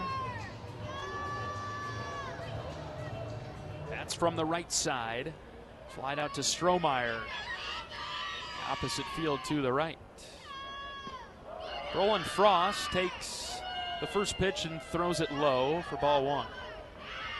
These are neutral site games, but I tell you what, it's felt like road games the last 2 days for Iowa. Fastball just outside from Frost, 2-0. Yesterday against Michigan State, who traveled basically nobody because they weren't expecting to be here. Spartans had a lot of fans that were wearing Cornhusker red, as you might imagine. 2-0 pitch, plunks Avery Moore. And as you can hear quite loudly through the crowd mic, a youth baseball team behind the Purdue dugout loved that. I don't know what it is. I don't know what Iowa baseball did to anybody, but to each their own, I suppose. I don't expect Nebraska to cheer for Iowa. And that's a pretty safe two-way street, by the way. Sam Flores is up. Flied out to Risley in his first at-bat. Left-handed hitter. He takes upstairs for ball 1. Frost slowed down a ton on that pitch, 76 miles an hour. 0-0 in the bottom of the third. 1 ball, no strikes with 2 outs. Runner at first with a decent lead. It's Moore. The pitch from Frost is hit well down the right field line, hooking over towards the foul pole. It is foul. Ooh, Flores jumped on that 88-mile-an-hour pitch from Brolin and gave it a ride, but fortunately foul. Chad is listening in Missouri, helping us try to cross the finish line and win this game today. Pickoff move to first. Moore, the base runner, is 0 for 1 in stolen base attempts this year.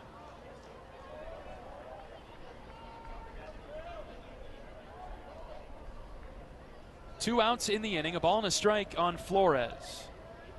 Right in the middle of the Purdue order. The pitch drifted outside, ball 2. Frost has been brought into the game to face some of these really tough left-handed hitters.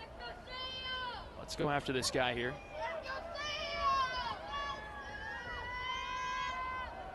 Moore has a huge lead at first base, and Frost's pitch is hit in the air deep to center. Risley tracking back a few steps. The wind will keep it in the ballpark. Miles makes the one-handed catch to retire the side. Roland Frost works a clean third inning. He hits a batter, but gets a couple of flyouts and a ground out, and that'll do it in the third. 3 complete in Omaha. No score between Iowa and Purdue as the pressure and tension continues to build. Gable Mitchell, Miles Risley, and Caleb Wolf, a veteran core, coming to the plate as the trio of Hawkeyes will come up in the 4th after this on the Hawkeye Radio Network from Learfield. Whether they roll the dough or pour the joe, bake the bread or greet instead, your team goes the extra mile, and they deserve healthy eyes and a healthy smile. For plans that cover businesses of all sizes, Delta Dental customizes. With employer costs as low as $0, you can offer benefits and be a hero. Affordable coverage is a click away. Visit deltadentalia.com today. Hey everyone, David Kahn here. It's time to play ball. The 2026 season is upon us, and the best way to get in the game is by listening to College Sports Now's official baseball podcast, Dugouts, Dumbbells, and Dingers. Each week, we'll have exclusive interviews with players and coaches that take you inside the locker room as we unpack the top stories of teams all across the country. We're delivering our best fastball, so step into the batter's box and tee us up. Available wherever you podcast on the College Sports Now feed or on YouTube. Just search Dugouts, Dumbbells, and Dingers.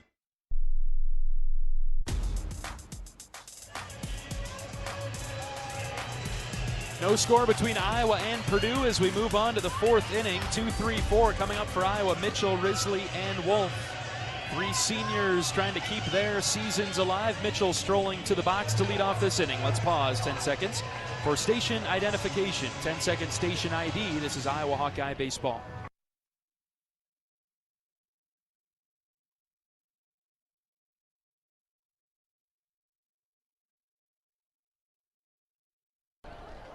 Austin Klug pitching for Purdue. Second time around now with Mitchell in the box. He gets his hands and hips started but doesn't commit, and he takes strike 1. Gable with a fly ball out to left in his first at bat. Tracked down by Anderson in the gap. Here's the 0-1 to Gable. Hit in the air again to left. Anderson is there already underneath it. He makes the catch. Gable frustrated with himself there as he's out number 1 in the 4th.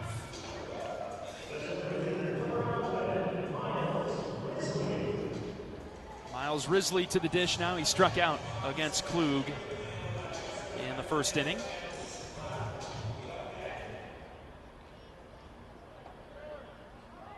Right versus right matchup. Klug pitches. Risley sends foul in the air and over to the right.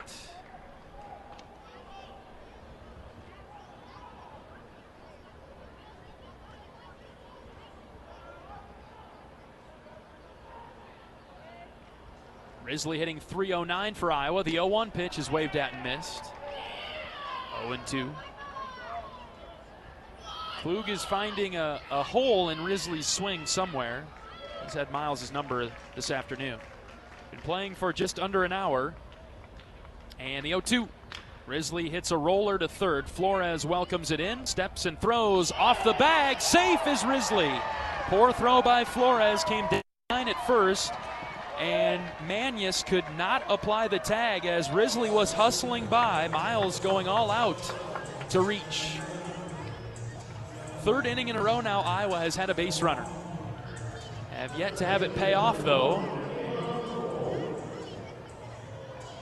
And right there, that was a routine ground ball to third. It did eat up Flores a little bit. He had to rush the throw.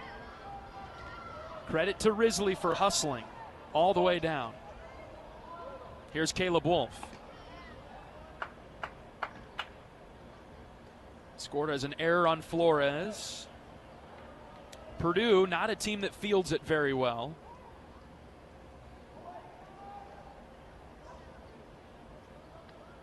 .13th in the Big Ten at .971. And an error puts Risley at first base ahead of Wolf, who's in the box now. He singled and then was retired on a double play moments after that. No score in the 4th. Moving along rather quickly in this one. Risley at first base with 1 out. Caleb hits down the left field line, tailing, foul. We talk about free bases given to other teams. An error and a hit by pitch today given to Iowa. Let's see if the Hawkeyes can make that hurt. Aside from the errors, though, Purdue doesn't walk too many batters. So a lot of strikes. No balls and 1 strike on Wolf. Risley at first base with 1 out and the pitch.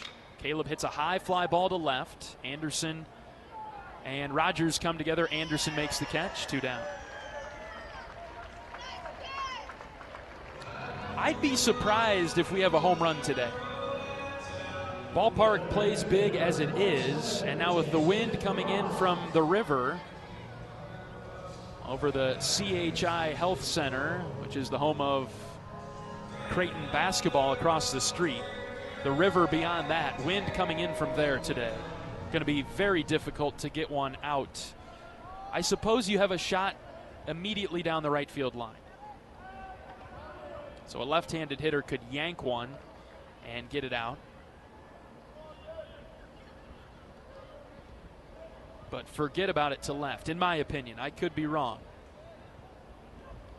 2 outs with Jackson Frost up. Risley the runner at first. The pitch. Jackson hits a pop fly. First base side. Manius giving chase. And a foul ball goes 5 rows back.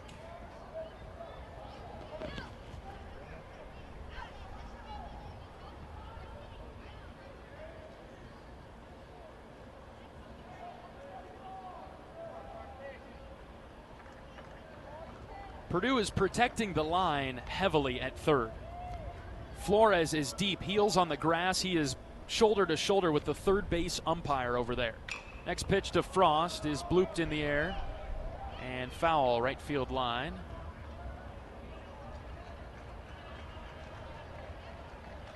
Flores and third base umpire Rick Allen are straddling the third base line, giving up a lot of room in between short and third. Worried about Jackson pulling it.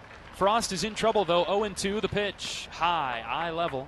Got a good look at it as it went by and knew that it was out of the zone. 1 ball, 2 strikes. Top of the 4th inning, no score between Iowa and Purdue. There are 2 outs for Frost, who bats .245 from the right side. Jackson bounced into a double play back in the 2nd. Risley at first base. He goes back to the bag. Close play. And Risley is back. Right fielder Moore is playing rather shallow. Rogers in center, pretty deep against Frost, as is the left fielder. That's strange. Risley takes off. The 1-2 is outside. Throw down to second, gets into center field. Risley will stay at second base. As he slid head first into Drake, the second baseman. Miles is okay as he pops up. Scoring position now for the first time today for the Hawkeyes. Middle infield for Purdue is baiting Risley, pretending as though they had the ball when instead it was in center field. Now Miles is out there at second base. A base hit would give Iowa the lead and get some scoring going in this one. 2 balls and 2 strikes. The pitch to Frost. Line drive. Base hit into left. Coach Pearson giving Risley the wave around third. Here he comes. He'll score. Frost winds up at second on the throw. RBI single for Frost, advancing to second on the toss. 1-0 Hawkeyes in the 4th.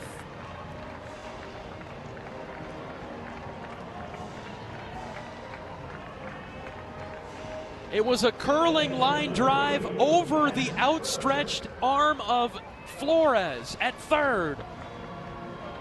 And it got into left. He was shifted so far to the pull side that he really didn't have a chance. It would have been hit right to him if he was straight up. Frost comes through yet again for Iowa in a clutch moment late this season. Nicely done by Jackson. We've got a mound visit for Purdue. Pitching coach Josh Newman strolling out there. Double barrel action for Purdue in the bullpen beyond the left field wall. A lefty and a righty tossing. Jarvis Evans, who was good in the opener against Iowa, he's throwing out there.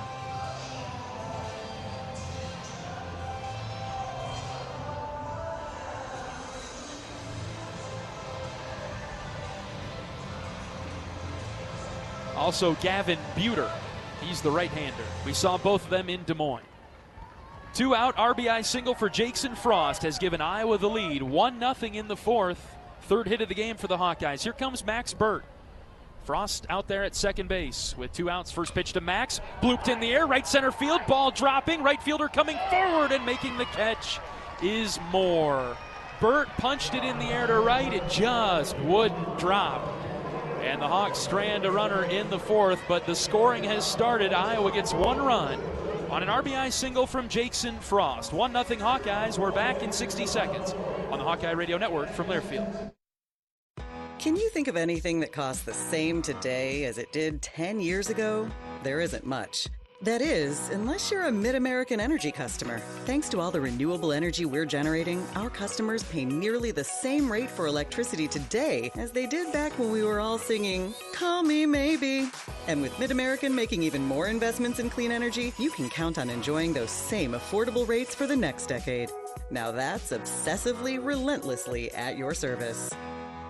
You're a Hawkeye. You named your dog Kinnick and your cat Herky. Your morning alarm is back in black. Yep. You're a Hawkeye. And now it pays to be a Hawkeye with a Hawkeye account from Community Choice Credit Union. Low fees and great perks, plus Iowa exclusives like your choice of a Hawkeye-powered Visa debit card, Iowa merchandise, and exclusive giveaways. You've spent more time at Finkbine than you have at your office, so we know you're a Hawkeye. Now make it pay with a Hawkeye account from Community Choice. Learn more at HawkeyeAccount.com.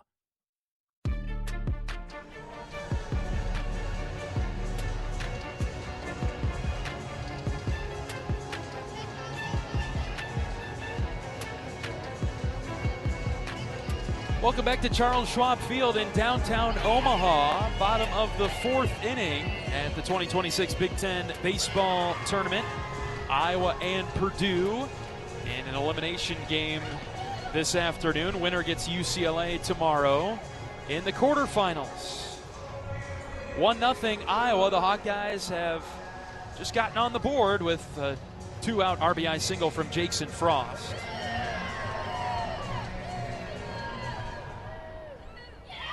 Brolin Frost will pitch to Jackson Bassett.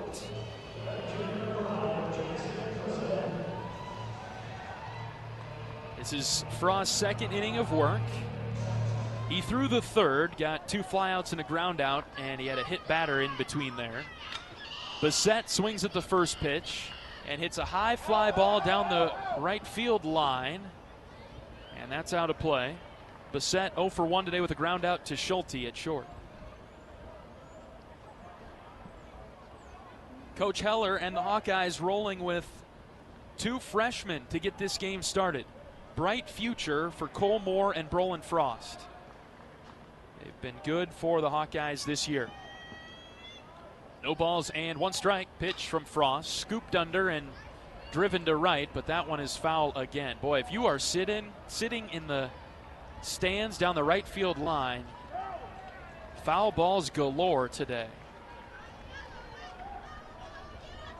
See some grown adults competing with some children for foul balls down there.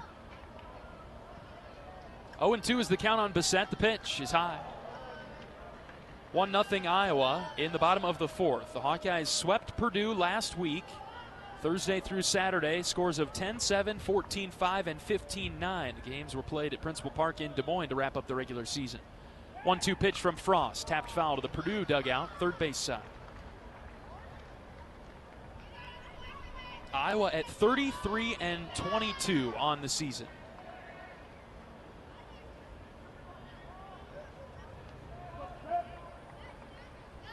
Matching last year's win total. Next pitch from Frost, down and away. Last year's team was 33-22-1 and fighting for a regional appearance. This year's team currently 33-22. No ties this year.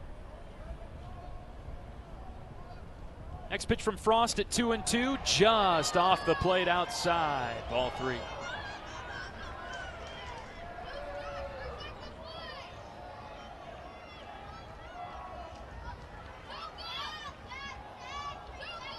Full count now to Bassett, the leadoff man in the 4th. Frost pitch.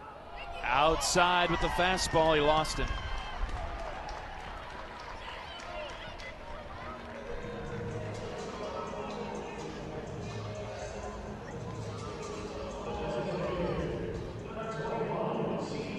So a leadoff walk for Purdue in the 4th with Richmond coming up. Powerful left-handed hitter. He's a batter for Purdue that could get one out of here to right. Manius, Flores, and Richmond. Every other hitter pretty much for Purdue in their lineup today is a powerful left-handed hitter. Runner at first and nobody out. And the first pitch from Frost is outside with Richmond showing bunt.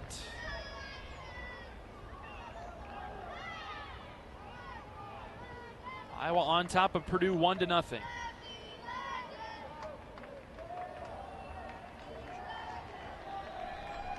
Time called here, and Wes Obermueller, Iowa's first-year pitching coach, walking to the mound from the first base dugout. Nobody throwing yet in Iowa's bullpen, but Travis Mueller is down there manning the bullpen, and he's getting the guys going now.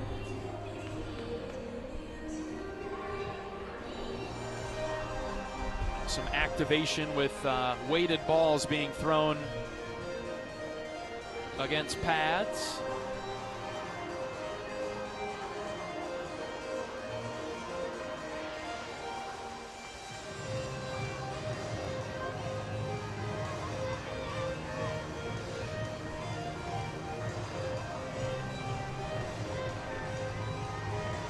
Quick visit for Coach Obermueller, going to settle down his freshman, Brolin Frost.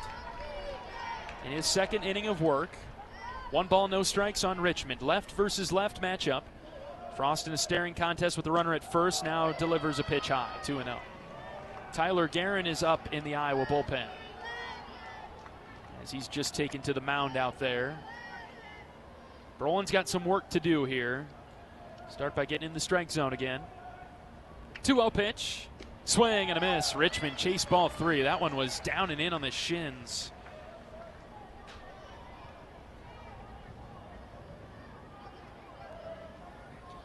Richmond with the ground out to Cole Moore, the starting pitcher, back in the second.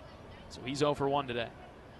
And the next pitch popped up. Could be playable. Foul ground over to the left. Max Burt removes his mask, and he runs out of room. Over to the left. Foul ball out of play. Went down the ramp to the right of the Purdue dugout, leading to a tunnel that goes deep into the bowels of the stadium here, opening up to some batting cages, some storage units down there. 2 balls and 2 strikes. Frost has come back into the strike zone. We'll see if he can get Richmond. The pitch is outside, ball 3.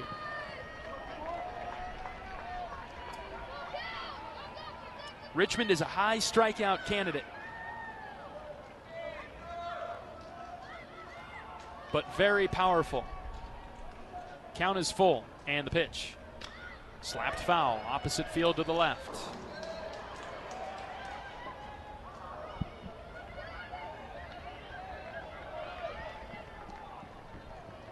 There have been several important 3-2 counts this week for Iowa. Won quite a few of them on Tuesday against Illinois, not so much yesterday against Michigan State. This is a big one here in the 4th. And a move over to first base. Keeping Bassett around.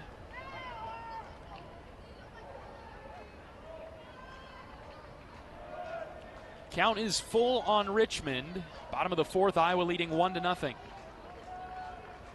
Brolin ready from the belt, kicks and fires. Tapped foul over to the right. Good battle.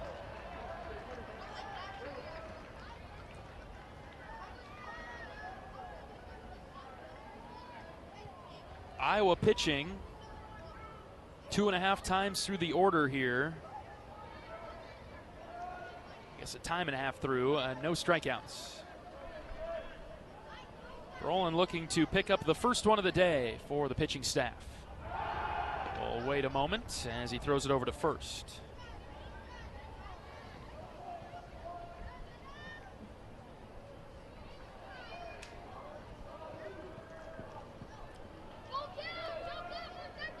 Richmond struggles with the spin. See if Frost can land it or if he goes with the heater. 3-2. High for ball 4. It was a fastball out of the zone. Back-to-back walks to start the 4th. That might force Coach Heller's hand.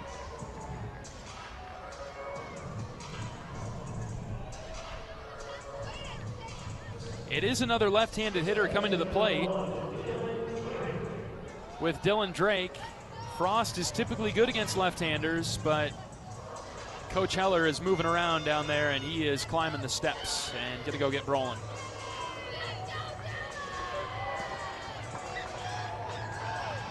Two walks to start the 4th. Nobody out for Drake, the 8-hitter, and Iowa going to the bullpen. It appears to be Tyler Guerin who will emerge from the doorway in right. We'll take a pitching change break and be back after this. This is Hawkeye Baseball from Learfield. The silly moments, the proud moments, even the hard moments. They're what make life remarkable. And they're why Wellmark Blue Cross and Blue Shield is here for every moment. Committed to making healthcare better, more affordable, with more choices for care. And service and coverage that give you peace of mind no matter what comes your way. So you can show up for every tender moment, every brave moment, and every wouldn't miss it for the world moment, knowing that Blue is here for you. Go to Wellmark.com/every moment to find a plan right for you. Save time when you shop online with Hy-Vee. Hy-Vee makes it easy to order groceries online through our app or Hy-Vee.com.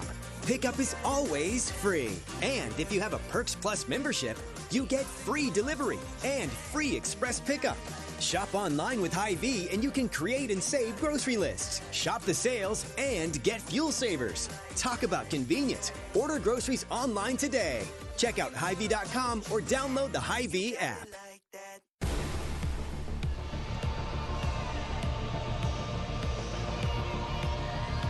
Iowa's new pitcher is Tyler Guerin, right-handed sophomore from Shoreview, Minnesota. TG coming into the game for the Hawkeyes. Appearance number 18. He has 8 starts, so this is number 10 out of the bullpen. A 7.16 ERA for Tyler. 2-3 record on the season. 49 innings pitched. 55 hits allowed. 39 earned runs. He has 40 strikeouts and 34 walks. Opponents bat .299 against Tyler. He will come into the game with runners for Purdue at first and second. Nobody out. He'll be facing the left-handed hitting Dylan Drake.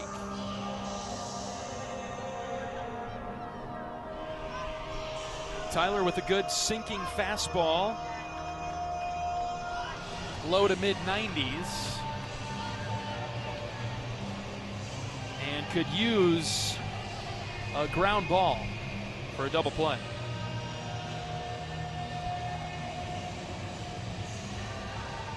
Tyler's gone back and forth this season from a starting role. He was the opening day starter against Kansas State.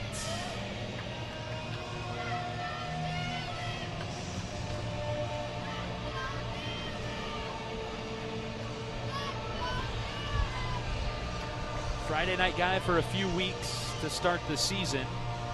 Battled an injury and then came back.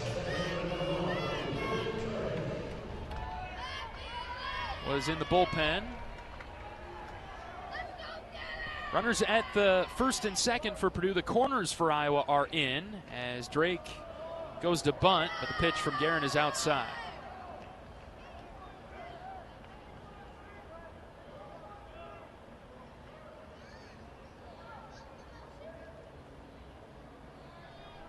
Tyler started Friday's game against Purdue in Des Moines last week. The 1-0 pitch is hit in the air to right center. This one is in the gap in deep trouble. It's going to split Risley and Strohmeyer and get to the warning track. Purdue will score 2 runs on a triple from Drake into right center, and the Boilers lead it 2-1.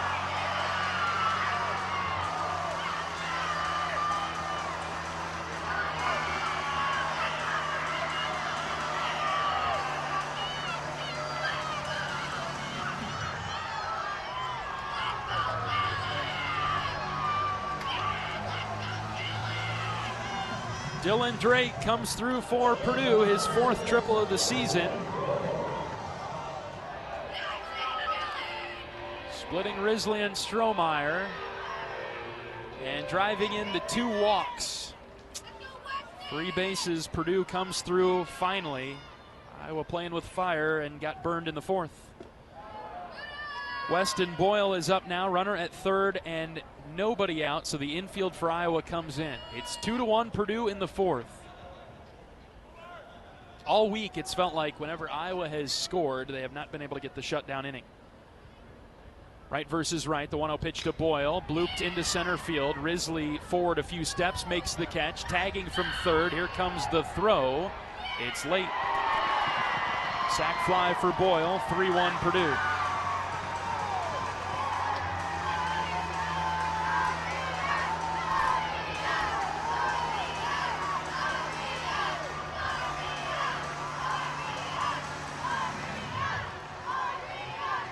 Tyler, usually a ground ball pitcher, gives up 2 fly balls, one in a gap and another deep enough to score a run. And out of the top of the order, Eli Anderson. First pitch strike from Guerin, low and away.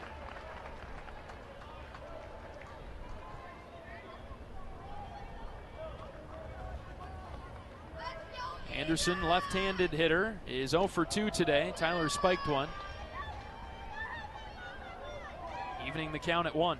3 runs across for Purdue in this inning. The Boilers lead at 3-1. Iowa had a couple of come-from-behind victories over Purdue in Des Moines. Will need one today. Iowa trailed 4-0 on Thursday, 5-2 on Friday. Against Purdue last week. 2 balls and 1 strike. Guerin's pitch lined into left. Ben Swales is there, and he makes the catch to retire Anderson. 2 outs in the inning, and Brandon Rogers coming up.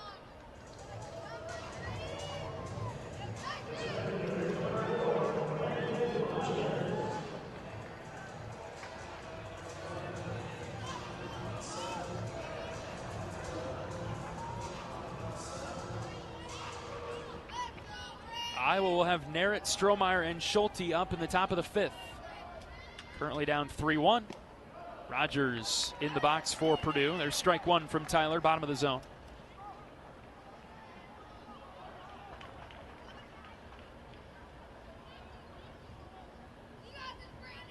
And the 0-1. Breaking ball from Guerin. That's across. Strike 2. Good mix from TG.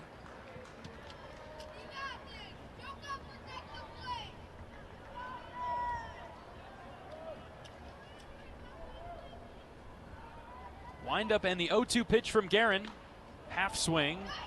Sent over on the ground, foul, first base side.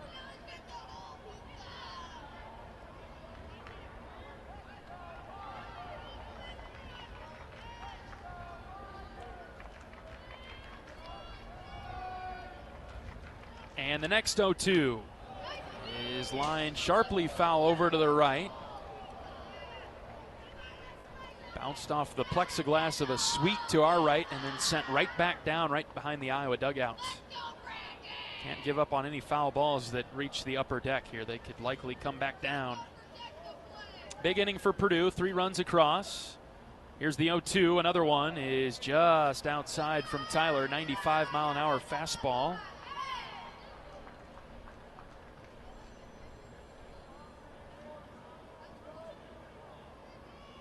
Rogers 0 for 1 today, hit by a pitch. Tyler goes from the windup. Now Guerin delivers the 1-2. High. 2 balls and 2 strikes.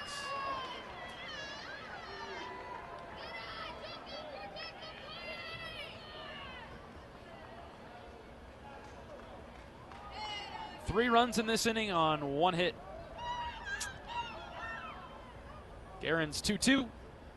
Is swung on and missed. He strikes out Rogers. He screwed him into the dirt with a sinking fastball low and in. And Rogers is out number 3. But 3 runs on 1 hit. It was a 2 RBI triple from Dylan Drake that put Purdue on top, and then a sac fly added another run. Boilers up 2. We'll bring you the 5th after this on the Hawkeye Radio Network from Learfield. You power your day with passion and purpose. It's the same for Alliant Energy. We're modernizing the grid, blending new, renewable, and traditional energy sources to meet growing demand safely and reliably. We're rising to the challenge to meet your energy needs today and for generations to come. Visit AlliantEnergy.com/poweringbeyond to learn more. Hello, Iowa. Here's a promise. Wherever you are in this great state, University of Iowa Healthcare is here for you, even if you never walk through our doors. Educating, caring, leading research, sharing our expertise with all. Because we believe that UI Healthcare is here to make all of Iowa better. UI Healthcare, changing medicine, changing lives. Visit uihealthcare.org.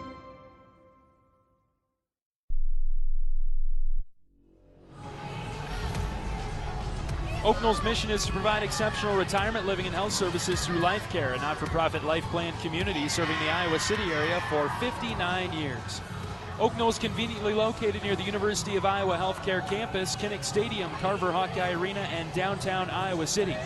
A proud sponsor of Hawkeye Athletics. Visit oaknall.com to learn more. We'll see how the Hawkeyes respond on the offensive side of things now, trailing Purdue 3-1 as we move to the 5th. Narrett, Strohmeyer, and Schulte, 7, 8, 9 coming to the plate for Iowa in the 5th, facing Austin Klug, who has thrown 4 innings for Purdue, giving up 3 hits, 1 unearned run. He has 2 strikeouts and no walks. 61 pitches for Klug as he fired one high and away. Ball 1 to Joey Narrett, who struck out in the 2nd. Iowa down 3-1. Scoring in the top of the first, 1 run, but giving up 3 in the bottom of the 4th. Next pitch to Narrett is skied into shallow right. Drake, the second baseman, is camped, and he's got it.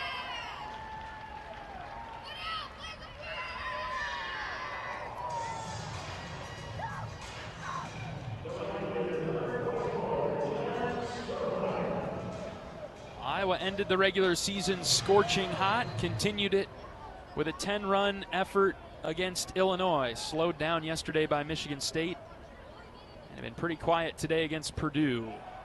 As Kellen Strohmeyer comes up, he has 1 of Iowa's 3 hits today. The Boilers with 3 runs on 1 hit in the bottom of the 4th to take the lead. Iowa needs a comeback effort now. 1-0 pitch to Strohmeyer, dropped in for a strike, 1-1.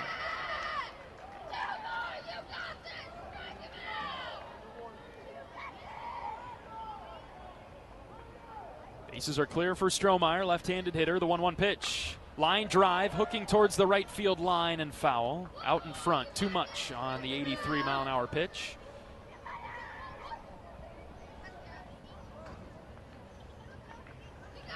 Klug is settling in.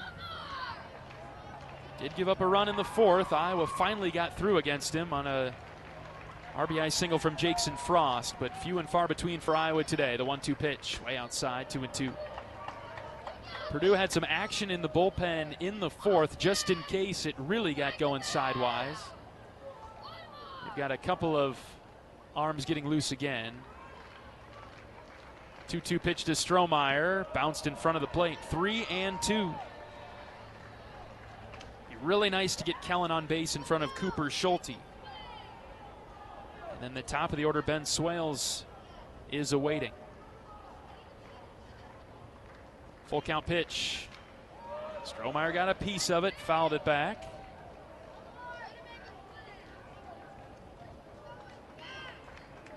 And he stays alive. He'll see another pitch from Klug.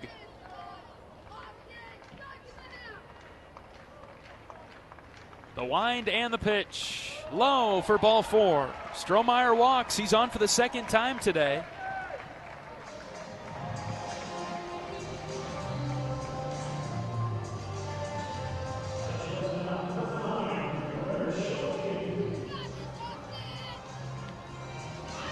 So Cooper Schulte will come up with 1 out and a runner at first.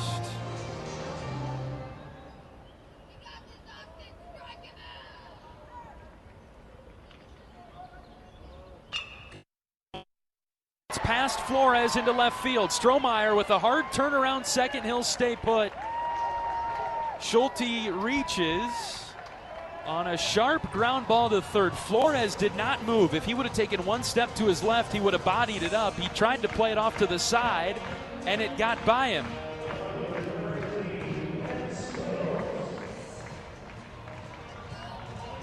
I think that's a hit, although Flores should have had it.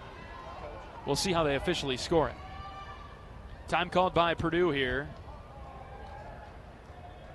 And this is Greg Goff walking to the mound, which leads us to believe that this will be a change for Purdue. It has been scored as an error on Flores.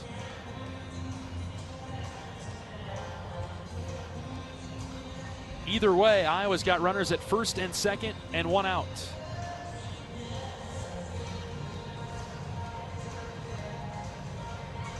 In a typical mound visit, it's been the pitching coach Newman heading to the mound. Right now it's Greg Goff, the 7th-year head coach of the Boilers, and he gives a pat on the rear end of Klug and says, figure it out for us here. We're going to stay with you. So no change coming for Purdue.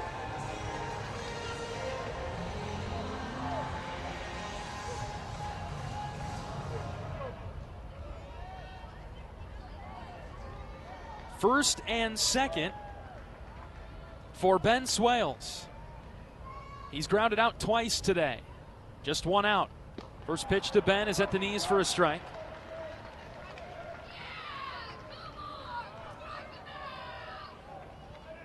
Swales has been swinging it pretty hot right now for Iowa. Last 10 games, the .536 average. A couple of groundouts today, though.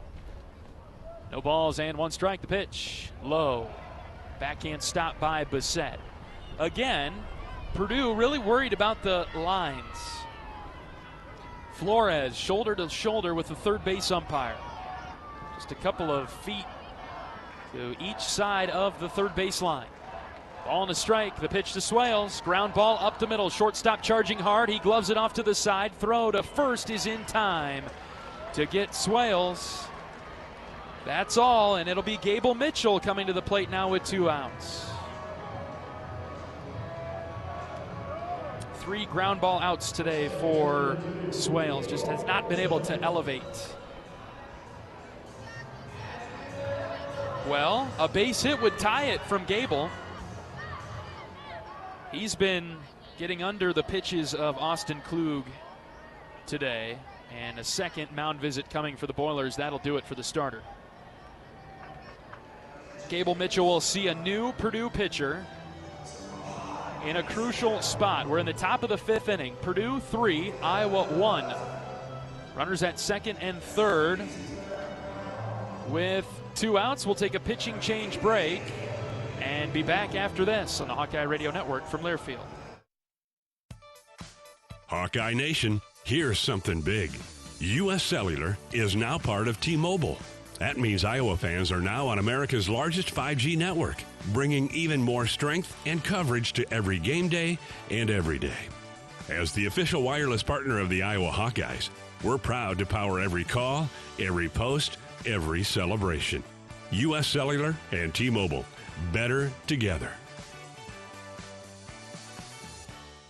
We love it when the Hawkeyes do their thing, because if there's anyone who can appreciate building a legacy, it's John Deere. We've been growing our team since 1837, recruiting the best thinkers, doers, and makers to craft innovations that outpace the competition. Because whether it's cultivating the earth with a tractor or reshaping it with a 40-ton excavator, the machines we build are building America. Nothing runs like a Deere.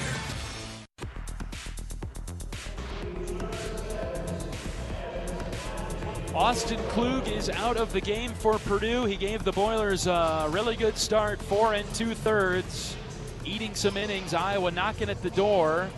And so to the bullpen go the Boilers. Jarvis Evans will be the new arm, left-handed senior from Buford, Georgia, transferring from South Carolina.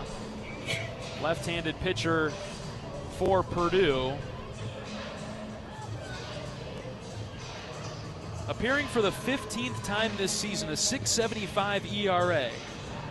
3-3 on the season, 41 1/3 innings pitched, 45 hits, 31 earned runs. He struck out 34 batters and walked 19. Given up some damage, 11 doubles, 6 home runs, 3 triples. Opponents are batting .269 against Evans, who has hit 6 batters and thrown 5 wild pitches.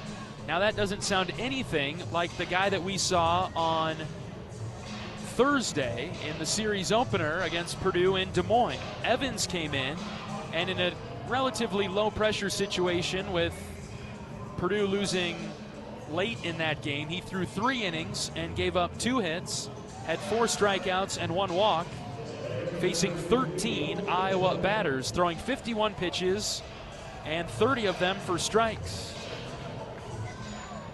And he's in a matchup spot here, left versus left. Gable Mitchell in the box for Iowa. Second and third for Mitchell with 2 outs. He's 0 for 2 with 2 fly balls to left today. The first pitch to Gable. Line drive, 1 hopper to the first baseman. Manius gloves it, and he'll take it to the bag himself. Gable yanked it down the line. Manius was positioned perfectly, and that'll do it for the 5th. Iowa threatens with 2 in scoring position. Cannot tie the game. We'll go to the bottom half after this. Purdue 3, Iowa 1. This is Hawkeye Baseball from Learfield. Unwind in style at Riverside Casino and Golf Resort, where luxury and excitement come together. Tee off on a world-class golf course, savor gourmet dining, and enjoy premier entertainment and amenities that are second to none. Feeling lucky? Hit the slots or try your hand at our table games. There's always action on the floor. Whether you're here to relax, play, or indulge, Riverside offers more than just a getaway. It's an unforgettable experience. Visit Riverside Casino and Resort.com to learn more. Brown Deer Golf Club offers a pure golf experience.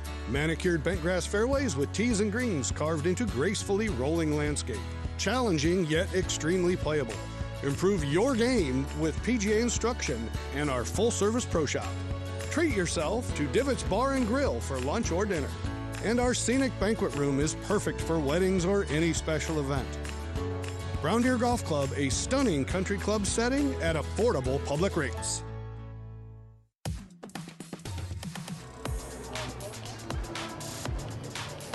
University of Iowa Healthcare is here for you no matter where you are in the state. Changing medicine and changing lives for all of Iowa and beyond. Visit uihealthcare.org. Community Choice scoreboard update.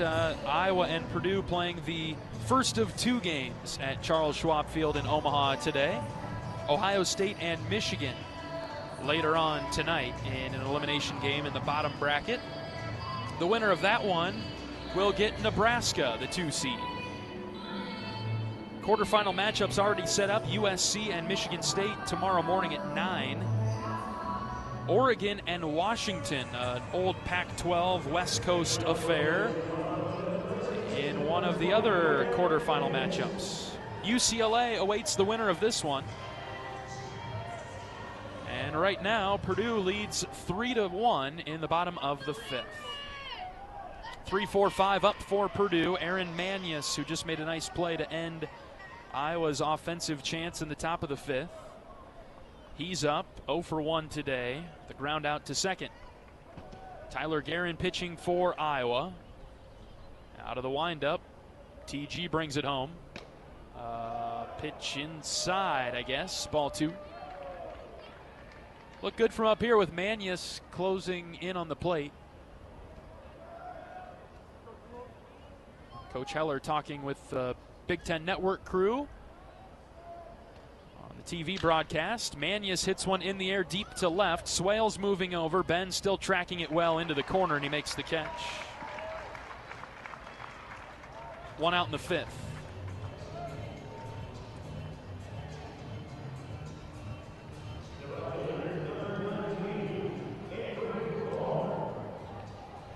The weather this week in Omaha reverted back to what we experienced most of the season.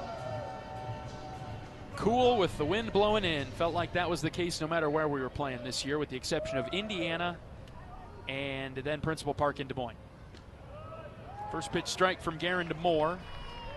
I'm not sure if it was much of a coincidence that Iowa's offense exploded the Hoosiers in Bloomington when temps were in the upper 70s, or in Des Moines last week when things were warm in the 80s.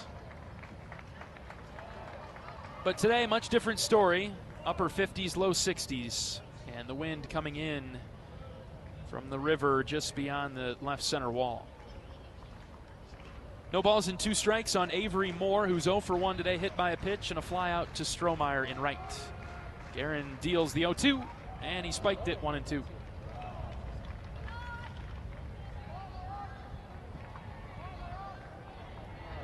Iowa down 3-1 in the 5th. Handful of outs yet to work with.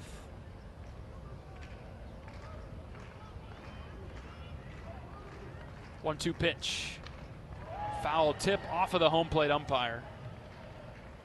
Mr. Jimenez wore that. He's going to take a moment, and Max Burt, the catcher, will take a new ball and walk it out to Tyler on the mound.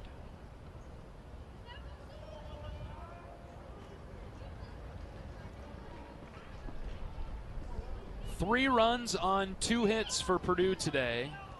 5 left on. 1 run, 3 hits, 4 left on for Iowa. The Boilers have committed 2 errors, none for Iowa.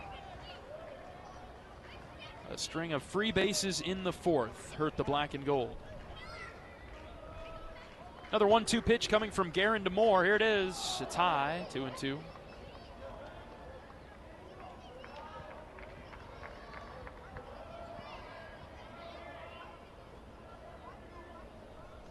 Hawks with just 3 hits off of Klug, who started the game. Jarvis threw one pitch. And the next one from Guerin is chopped foul past Coach Goff at third. Jarvis Evans, the reliever for Purdue, threw one pitch to retire Mitchell in the fifth. We'll do it again, this time 2-2 on Avery Moore. Cleanup hitter for the Boilers. Guerin winds and fires and hit him.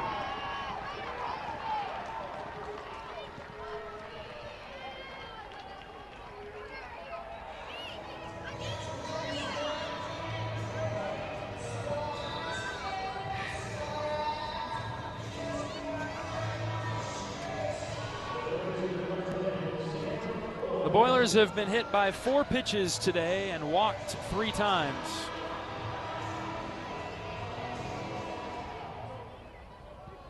That brings up Sam Flores, 0 for 2. He's made Miles Risley quite popular and active out there in center with a couple of fly balls his way. Runner at first and 1 out for Purdue in the bottom of the 5th. 3-1 Boilers. On a chilly day with the wind blowing in, a 2-run deficit feels like a lot more than just 2. 1-0 pitch. Outside corner. Nibbled the edge, it's 1-1.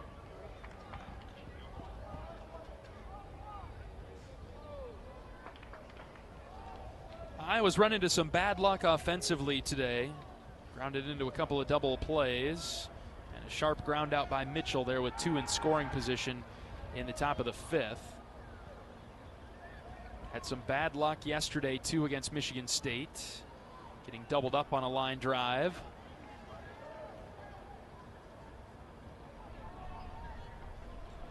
The good luck plays had been going Iowa's way the past few weeks.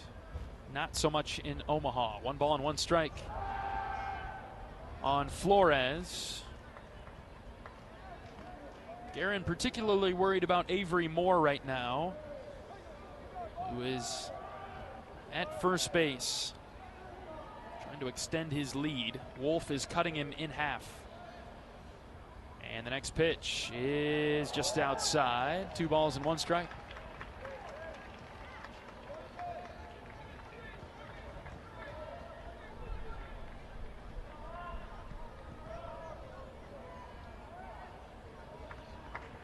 Hawkeye defense leaving a lot of room in left center. Flores, a good pull hitter. And the 2-1, down and in, ball 3.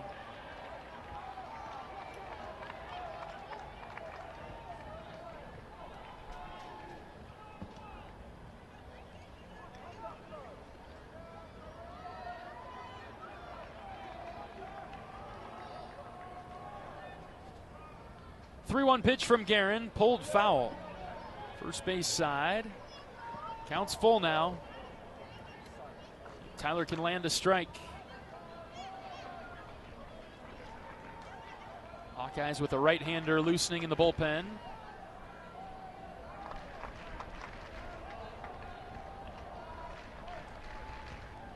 Guerin with some work to do here. 3 balls and 2 strikes with 1 out. First base side of the rubber. Tyler comes set and he pitches. Swing and a foul tip off of Bert's protective gear. Thought he got Flores. But the Purdue third baseman stays alive, just barely getting a piece of it.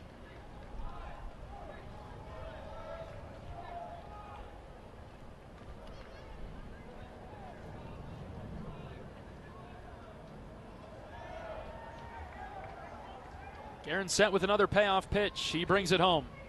Low, ball 4.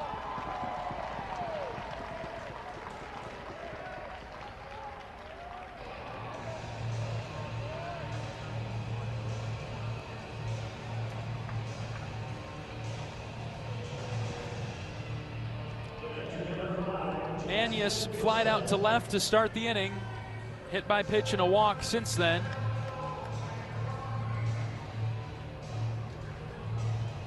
Two on and 1 out for Jackson Bassett.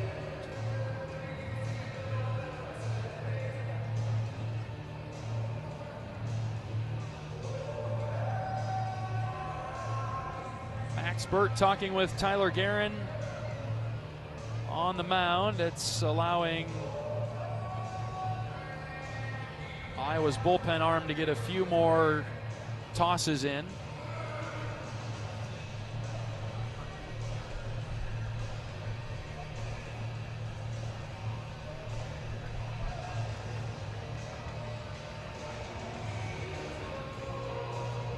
Guerin will get the chance to pitch to Jackson Bissett.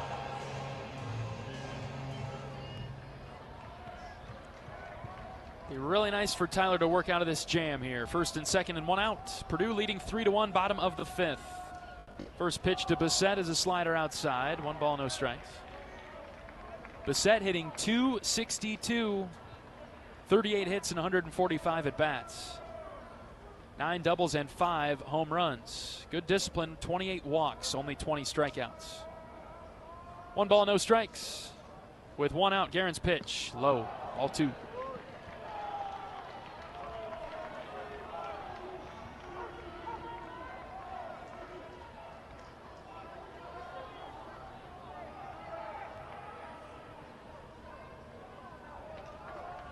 Hitters count all of a sudden now for Bissett at 2-0. Guerin trying to find the strike zone. And the pitch. Ground ball to Mitchell at second. He flips it to the bag. Schulte's there for 1. Over to first. Double play. Got it when we had to have it. A 4-6-3 double play. Maybe that turns the tide in Iowa's favor. We're through 5 in Omaha. 3-1. Purdue's got the lead. The Hawkeyes will come to the plate with Risley, Wolf, and Frost right after this on the Hawkeye Radio Network from Learfield.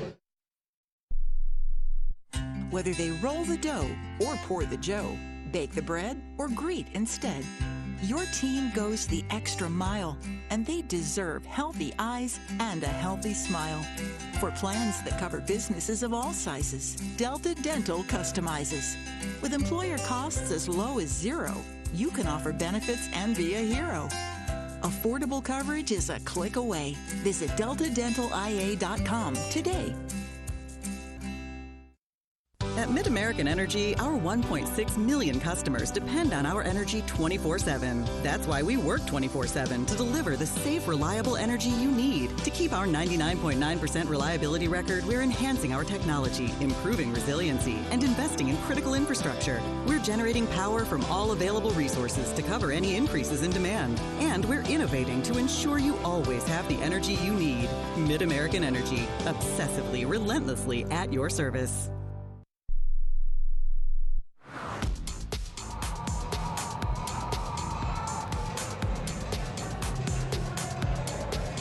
Jarvis Evans will continue to pitch for Purdue as he goes back out to the mound. A 3-1 lead for the Boilers. Evans came in and he got Gable Mitchell on 1 pitch to end the 5th inning threat by the Hawkeyes with a couple runners in scoring position and 2 outs. Gable pulled one hard to first. 3-1 is our score. Purdue with the lead as we move to the top of the 6th inning. At the game or at home, Wimmer's premium quality hot dogs and sausages will score with family and friends. Take the highest quality beef and pork and you get the best tasting hot dog. Wimmer's is the official hot dog of the Hawkeyes. Iowa down by 2. We'll need a comeback effort to keep the season alive this afternoon. Evans on the mound for Purdue goes from the windup. And the left-hander deals one upstairs to Risley. Miles is 0 for 2 today. He did reach on an error in the 4th, though, and he did score. So the free base given to Iowa did come around to the plate. And the 1-0 pitch is in there, 1-1.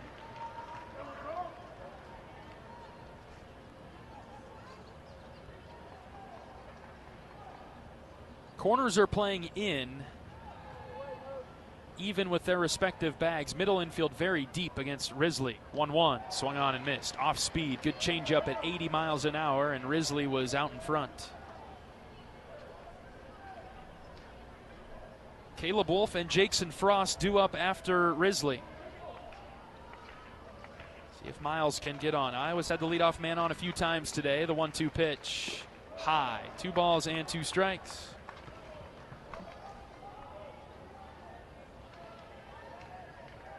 Leadoff men on in the second and the third, erased quickly with double plays bounced into by the batters that followed. 2-2. Risley hits a spinner off the end of the bat. First base side foul. Approaching the 2-hour mark in this game. We're in the 6th inning at Charles Schwab Field in Omaha. Combined 5 hits in this one. 3 of them for Iowa, 2 of them for Purdue. But the Boilers have a 3-1 lead. Another 2-2 on its way home. Up and away, Risley laid off.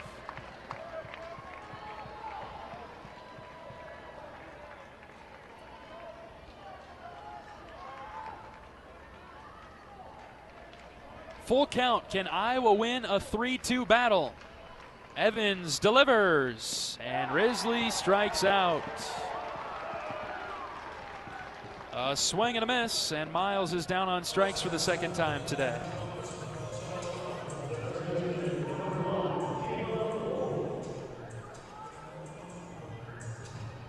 Fastball, and Miles could not catch up to 87.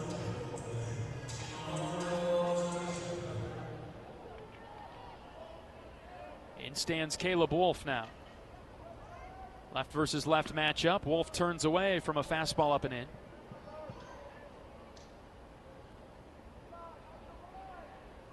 Caleb has one of Iowa's 3 hits this afternoon.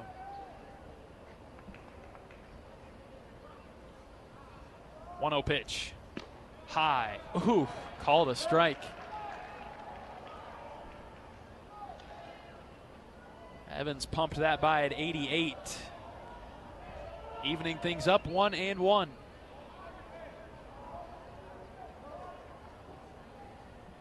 Next pitch is to the backstop, low and away.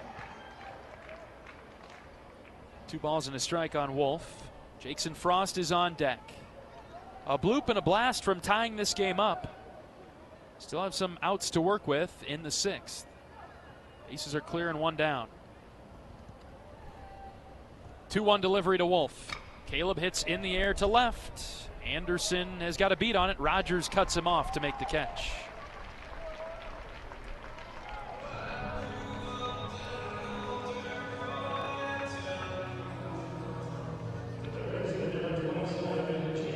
It's dead air out there in left today. Any fly ball, pretty easy to track down.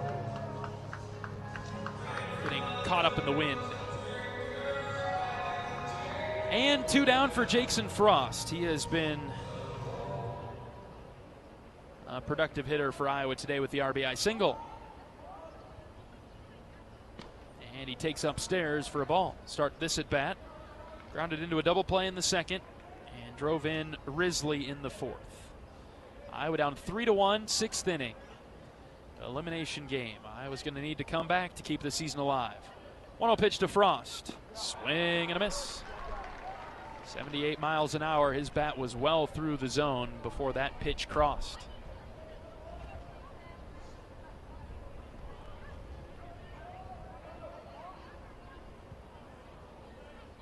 One delivery. Up and away, ball 2.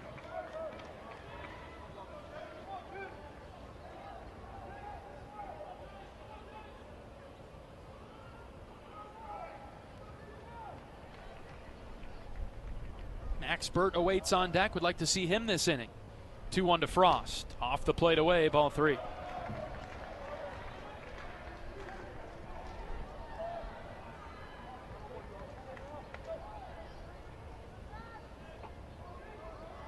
Iowa scored a combined 39 runs against Purdue in the 3 games at Principal Park to end the regular season. Frost draws a 2-out walk on a pitch in the dirt. Only 1 run today for Iowa.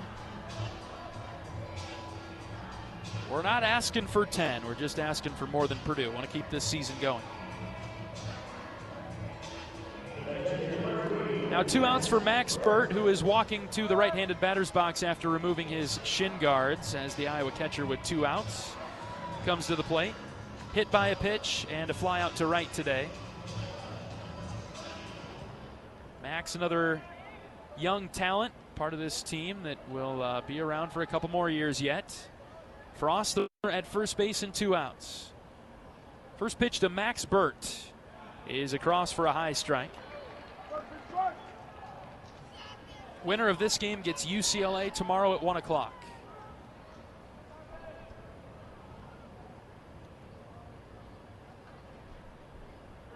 And the loser will have its season come to an end. No balls and a strike. The pitch high and tight, 1-1. Would suspect if Purdue loses, they might stick around and go home tomorrow. The Hawks will sleep in their own beds tonight if Iowa doesn't win. Ball and a strike with 2 outs. Evans ready, and the pitch to Burt. Swing and a miss. That ball was in the mitt before Max got his bat through the zone. A little indecisive there, and couldn't time up 86, and now it's 1-2.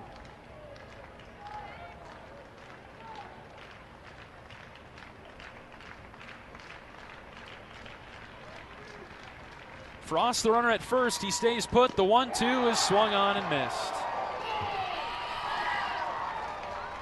Burt strikes out. That'll do it for the top of the 6th. 3-1 Purdue. This is Hawkeye baseball from Learfield. Here come the Hawkeyes. And a Stockie racing to the basket, layup good. Iowa Athletics is gearing up for another amazing season filled with exciting matchups and electrifying plays. Working hard into the corner. Koch hits a 3. Get your game face ready and come on out to cheer the Hawkeyes on all season long. Visit HawkeyeSports.com to find tickets, schedules, game times, and more. On Iowa, go Hawks. Touchdown! Touchdown, Iowa! Imagine someone hiding a gambling problem. How exhausting it must be. Seeing the losses pile up and feeling powerless to control it. Now imagine it's someone you love. Your spouse, your child, your friend. Talk to them to understand where they're coming from. Because anyone can have a gambling problem. They just need help getting their life back. Call 1-800-BETS-OFF to get help for them and you.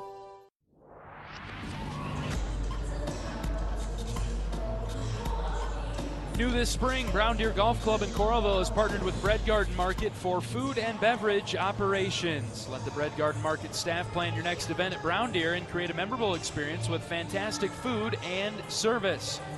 Divots Bar and Grill opened up on May 1st with delicious entrees for those who golf and those who love a good meal with a view.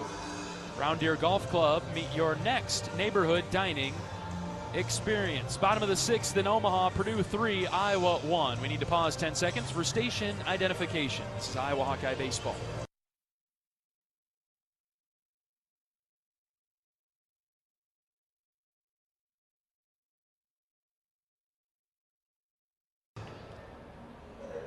John Leo with you from the broadcast booth high above Charles Schwab Field in downtown Omaha, situated just out of the left-handed batter's box down the first base line.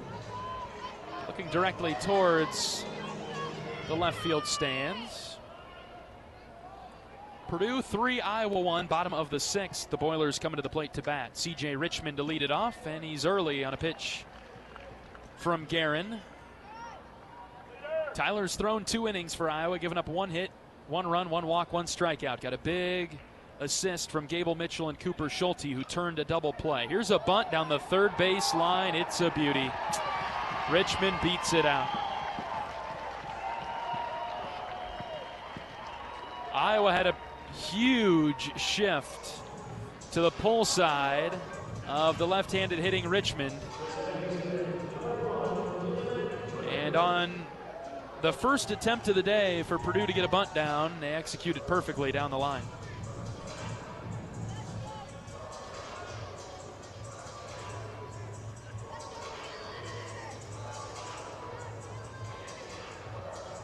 Iowa talked in pregame and scout this morning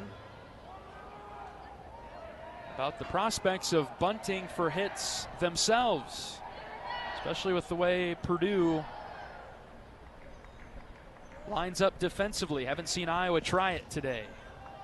Purdue goes 1 for 1 on their bunt for hit attempt. Dylan Drake in the box. He's the 8-hitter for the Boilers, standing in the left-handed batting square. 2 for 2 today. He's got the big hit of the game for the Boilers. A 2 RBI triple to the right center wall. And Guerin can't find the strike zone. He's fallen quickly behind 2-0. Iowa's got a right-hander going in the bullpen.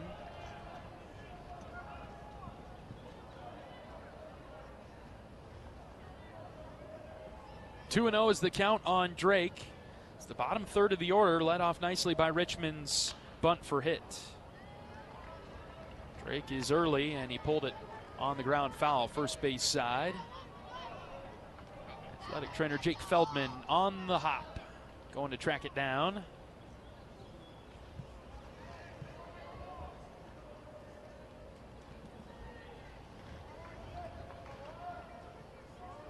Two balls and a strike. The pitch is lined up the middle for a base hit. Richmond was on the move on the pitch. He'll get to third, no problem. And Purdue's got the Hawkeyes reeling now with runners at the corners and nobody out.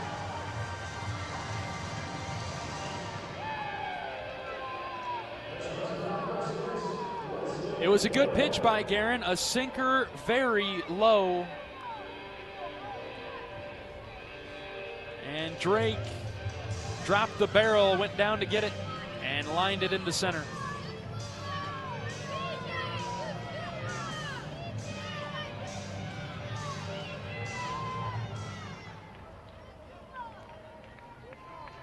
Nine-hitter Weston Boyle is up, corners in for Iowa. First and third, nobody out. Right versus right matchup. Tyler's pitch is bunted, first base side. Wolf picks it up, flips it home, safe.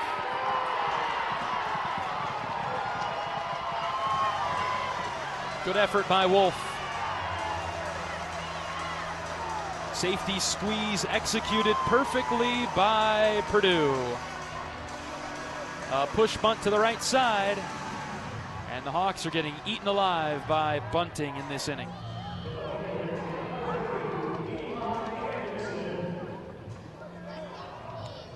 Iowa beaten by its own game with 2 bunt singles. 4-1 Purdue in the 6th. Runners at first and second, nobody out. And Guerin getting set to pitch to Eli Anderson. Corners in again. Anderson, just as it is a bunt threat. And he committed and missed. Strike one from Tyler.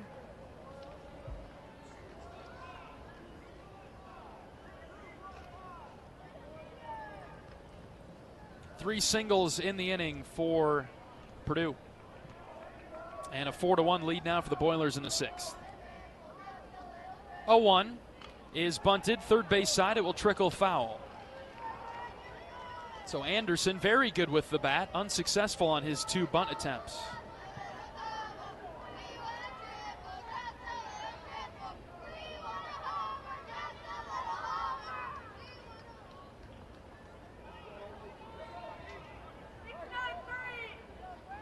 No balls and 2 strikes on Anderson. Tyler taking a moment to collect himself before getting back on the rubber. Now he's good to go. Frost at third, still in on the grass. And the 0-2, way outside. Burt slides over to snag it.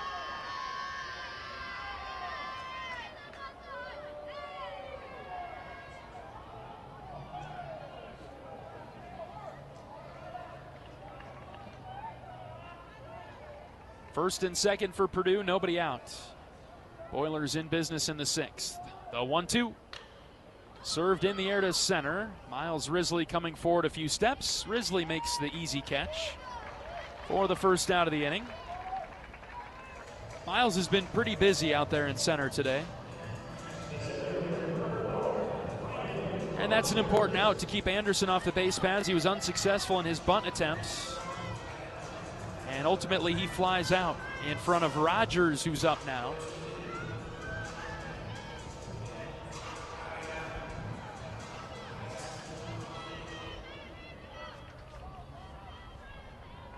Four to 1 Purdue.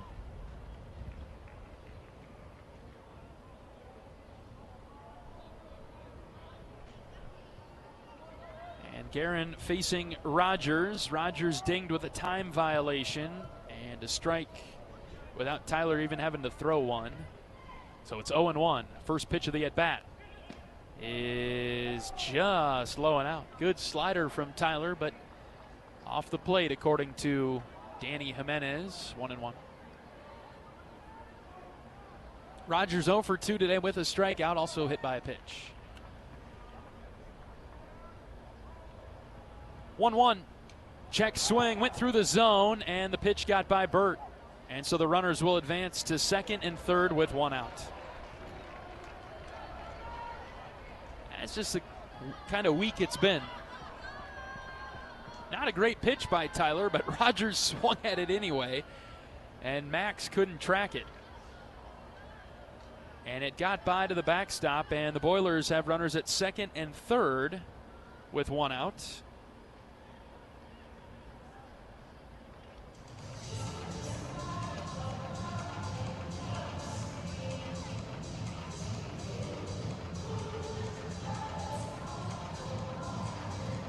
And now time called by Purdue's Greg Goff, the third base coach. He's got his arm around Rogers a third of the way down the third baseline.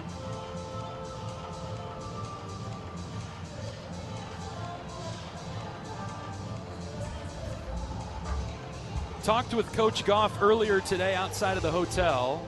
Myself and Nick Ungs were discussing this week's events. Coach Goff was surprised to see Iowa down here in the elimination game. 1-2 pitch from Guerin is right down the middle for strike three. 93 miles an hour. And Rogers frozen for out number 2. Nicely done by Tyler.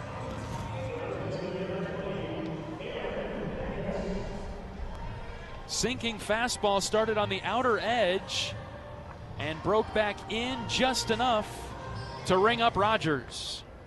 2 down for Manius. 2 still in scoring position for Purdue, though, with 2 outs. And the first pitch is hit in the air to left. Long run for Swales. Ben still running into the corner, and it's down for a base hit. Into the corner, 2-run score for Purdue. It's 6-1.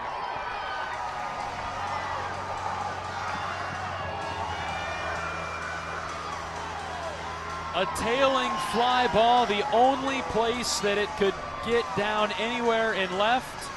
Kept drifting away, away, away from Swales, and got down in the corner off the dirt.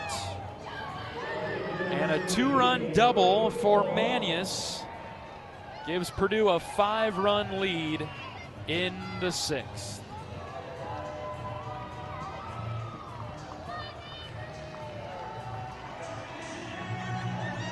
And that will do it for Tyler Guerin.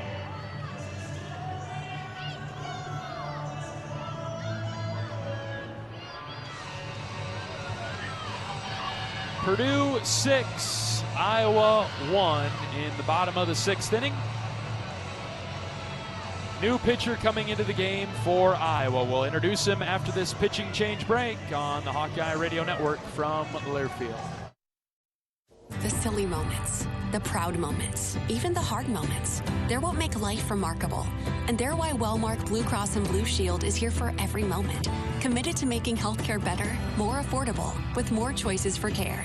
And service and coverage that give you peace of mind no matter what comes your way. So you can show up for every tender moment, every brave moment, and every wouldn't miss it for the world moment. Knowing that Blue is here for you. Go to Wellmark.com/every moment to find a plan right for you.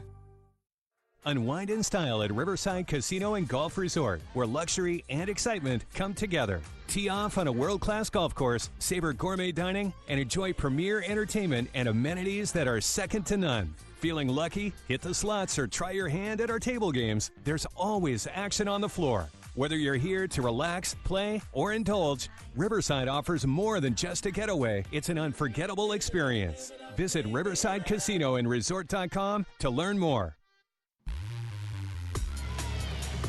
For all things college baseball, including live games and talk shows, tune into SiriusXM College Sports Radio, channel 84, and streaming on the SiriusXM app.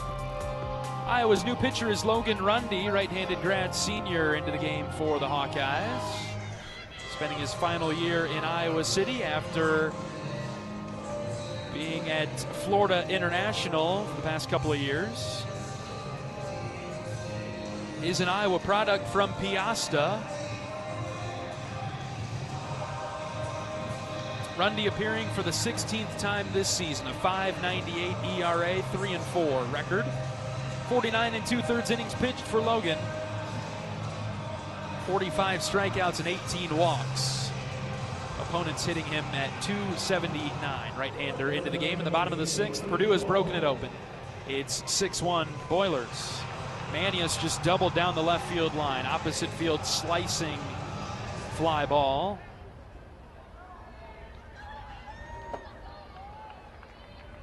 And Avery Moore comes up. It's been hit by 2 pitches today. And the first pitch from Rundy drifts low and away. Moore bats from the right side against the right-handed pitching Logan Rundy. And the 1-0. Fouled back. Iowa's in deep trouble now, down by 5 in the 6th with 9 outs to work with. It'll take a valiant comeback effort. 2 outs and a runner at second.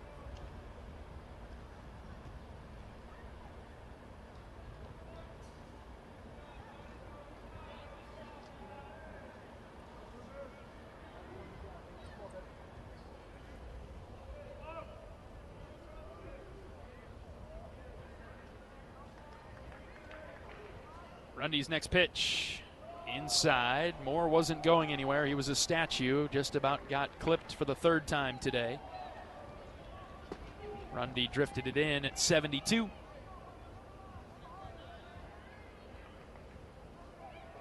Two balls and a strike. Right versus right matchup. Rundy ready. He checks on the runner at second. Now pitches. Swing and a miss. 2-2.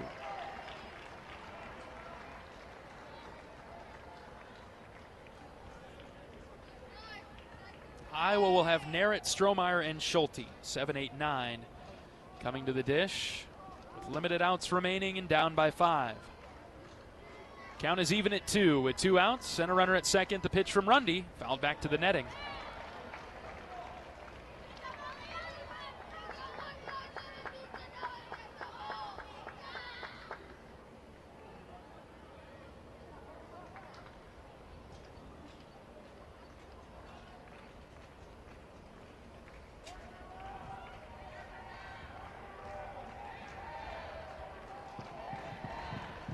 Purdue has 3 runs on 3 hits in this inning. Pulled ahead by 5. 2-2 from Rundy. In the dirt, 3-2.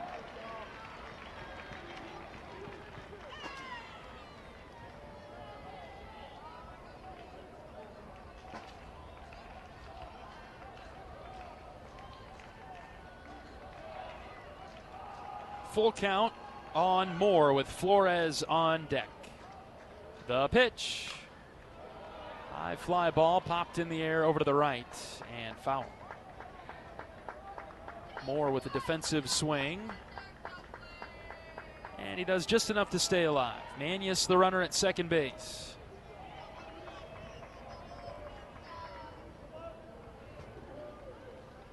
Rundy goes from the stretch. And from just above his belt, he pitches the 3-2, which is fouled back again. New balls incoming. As home plate umpire Danny Jimenez, his pockets are empty.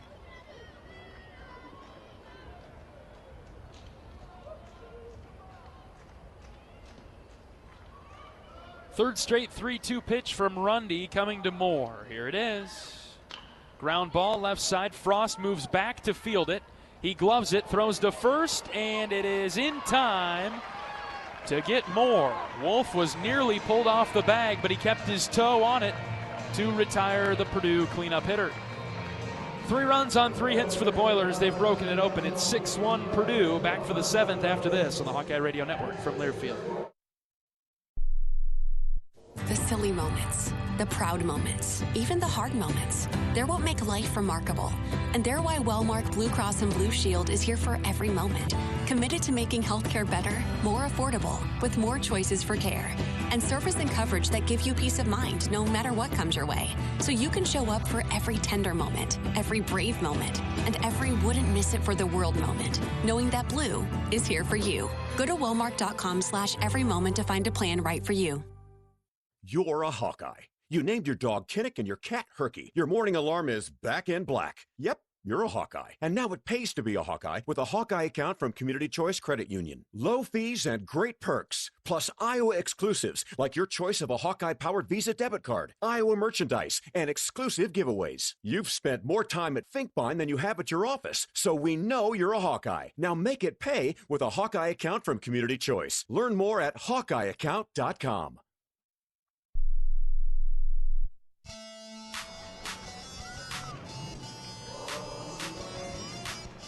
Top of the 7th inning at Charles Schwab Field in Omaha. Purdue 6, Iowa 1. Merritt, Strohmeyer, and Schulte due up, but looks like we'll have a pinch hitter to lead off this inning. With Jarvis Evans, the left-hander, on the mound, Mitch Wood will lead it off instead of Joey Merritt.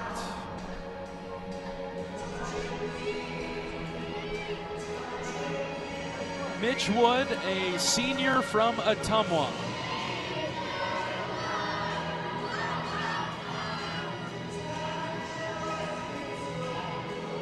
Started his career in 2022 at Iowa, transferred out.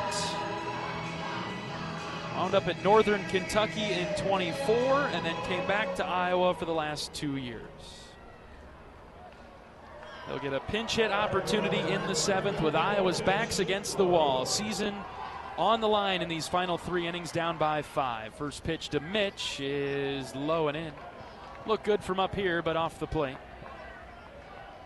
Wood bats for Iowa in the top of the 7th. Swinging it at 296, and he hasn't seen a strike from Evans yet. Purdue sensing victory. They're probably going to ride Evans as long as they can, knowing that UCLA awaits tomorrow. Hopefully Iowa can mess with that plan a little bit here. 2 balls and no strikes on Wood. The next pitch is in there for strike 1. Iowa with 3 hits today, have not had one since the 4th. There's an RBI single from Jackson Frost. Iowa led 1-0. Purdue scored the last 6, 3 in the bottom of the 4th, and then 3 moments ago in the 6th. 2 balls and a strike on Wood. The pitch. Half swing, didn't go. The pitch was called a strike on the outer third. It's 2-2.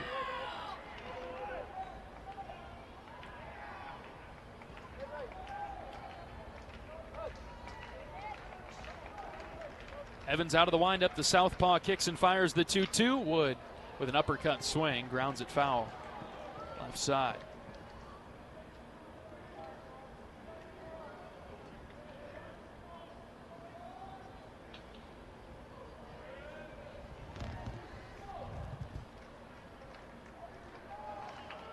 Another 2-2 pitch on its way home. Here it comes.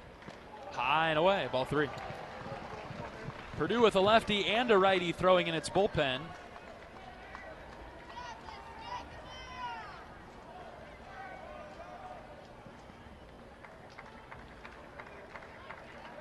Three balls and 2 strikes. We've said that a lot today on both sides. The pitch, swing and a miss. Wood chase ball 4. That one was down and away.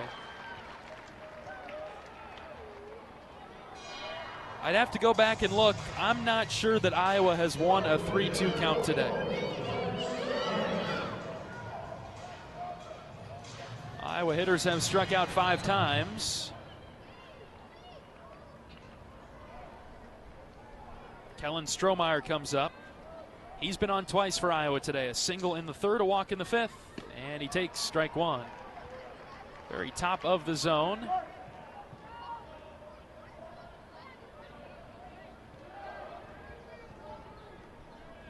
Left versus left matchup. Iowa down 6-1 in the 7th.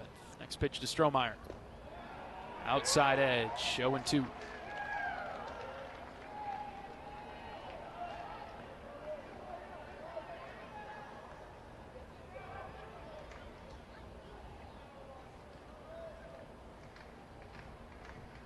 0-2 is lined into the right center gap. It is down for a base hit. Strohmeyer went down to get it. And he's on for the third time today. Kellen having a nice afternoon. Lightning quick bat through the zone. That jumped off of his stick and got into right center for a base hit. Here comes Cooper Schulte.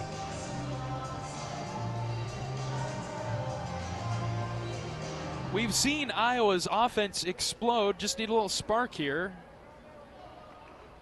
Down by 5 in the 7th. Strohmeyer, the runner at first base. Evans holding him on, and the pitch is high to Schulte. Evans, the pitcher for Purdue, in a staring contest with Strohmeyer, who is known to run wild. One away in the Hawkeyes 7th. Schulte up now. Top of the order, Swales to follow. 1-0 pitch. High. Oh my goodness. Called a strike. Letter high. 1-1.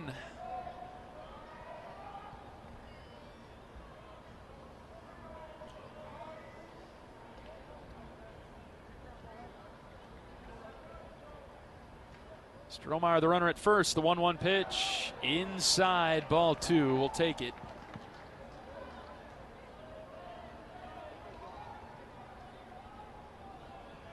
Might have been a makeup call there. And now 2-1 on Iowa's shortstop and 9-hitter. Strohmeyer with a short lead at first base. Evans deals the 2-1. And Cooper just knocked it foul over to the right.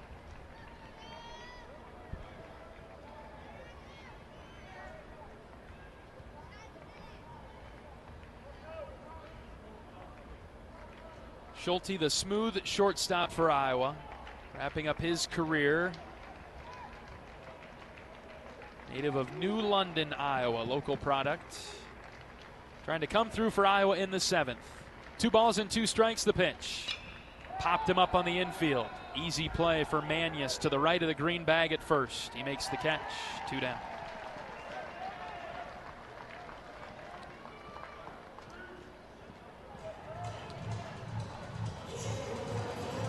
Cooper just couldn't get going in Omaha for the Hawks.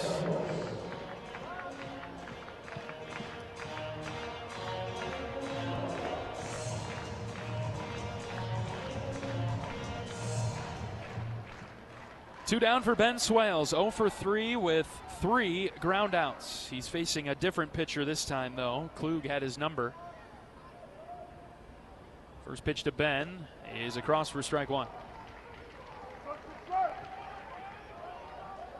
Evans came into this outing with a .675 ERA, 19 walks in 41 innings, giving up 11 doubles, 6 home runs, and 3 triples, with opponents batting .269.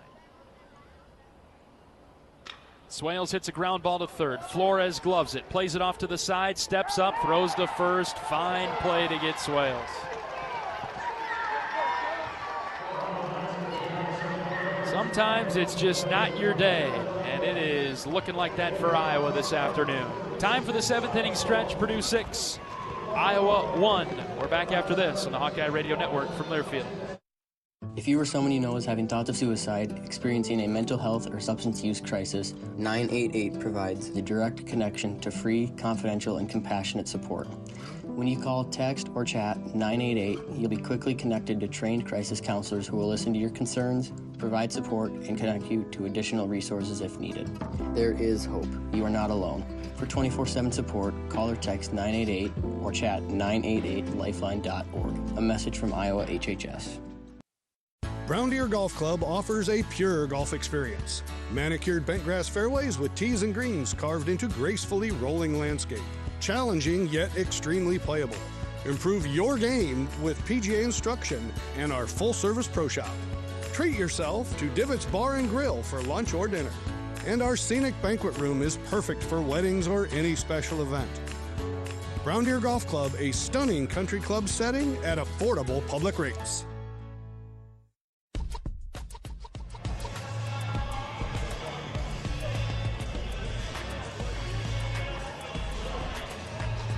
Oak Knoll's mission is to provide exceptional retirement living and health services through Life Care, a not-for-profit life plan community serving the Iowa City area for 59 years. Oak Knoll is conveniently located near the University of Iowa Healthcare Campus, Kinnick Stadium, Carver Hawkeye Arena, and downtown Iowa City. A proud sponsor of Hawkeye Athletics. Visit oakknoll.com to learn more. Logan Rundy back to the mound for Iowa. 6-1 ball game. Purdue with the lead. Flores, Bissett, and Richmond up for the Boilers.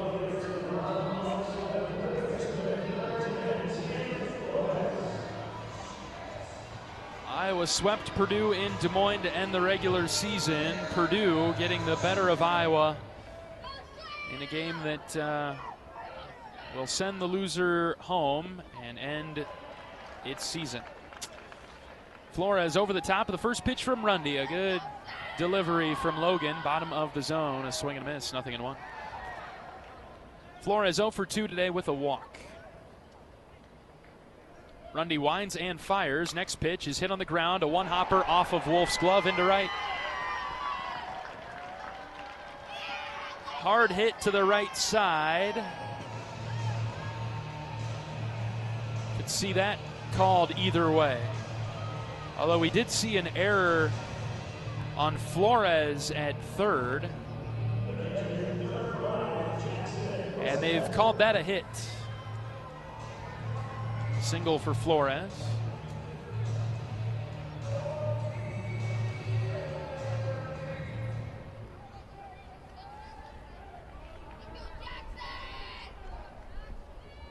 Jackson Bissett up now for Purdue. He aims to bunt, but the pitch from Rundy sailed outside.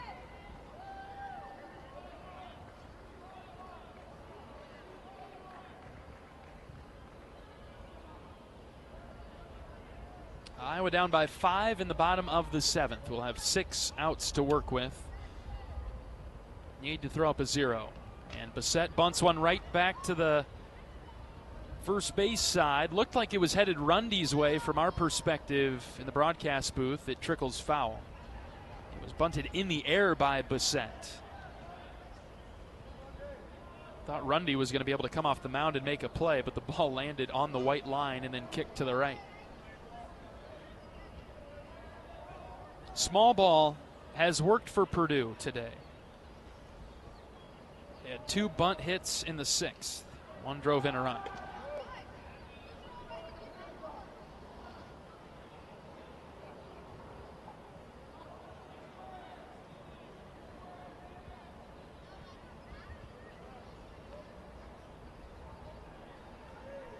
Right-handed arm, right-handed stick in this matchup in the 7th. The 6-hitter Bissett. Here's a ground ball that is fair. Past a diving Wolf and off the half wall in right. Getting the wave around third is Flores. Here comes the throw. It is cut off. RBI double for Jackson Bissett. Down the right field line. 7-1 Purdue.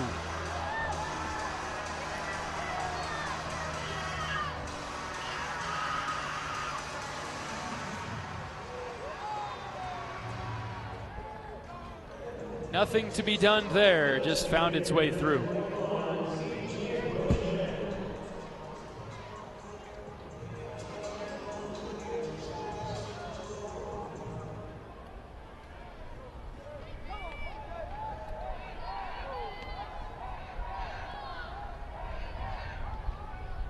CJ Richmond up now for Purdue. First pitch from Rundy is a called strike on the outer third.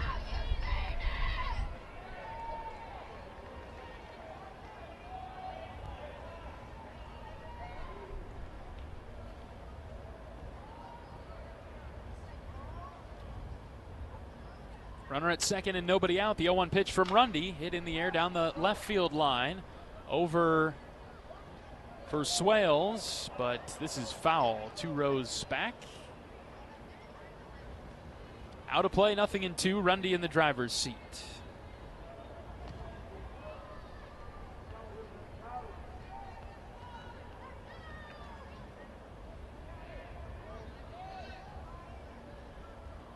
Logan way ahead of C.J. Richmond here. The 0-2 pitch. Here it comes. Swing and a miss.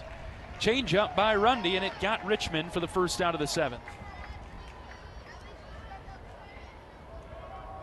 Brings up the 8-hitter Dylan Drake, who has not been retired by Iowa pitching today. 3 for 3. A triple, 2 runs batted in, 2 runs scored.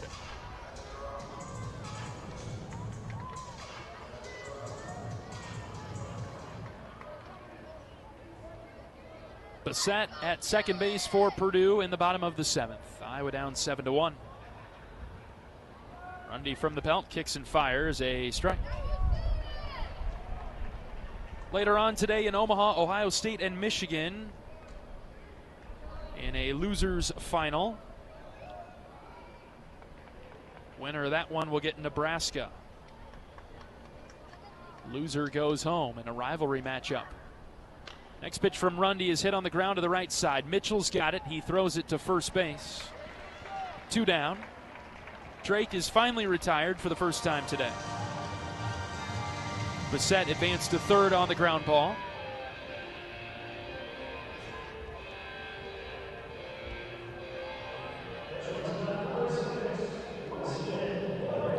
Iowa with 33 wins this season, matching last year's total, more than the 2024 team.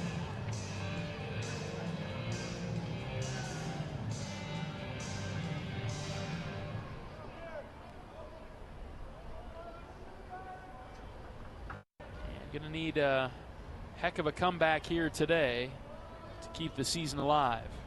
Runner at third and 2 outs. Rundy steps off to reset the clock. He's facing Weston Boyle, the freshman shortstop for Purdue.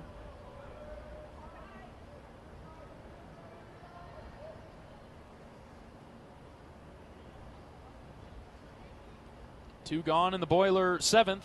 Pitch from Rundy is off the plate outside. Ball 1.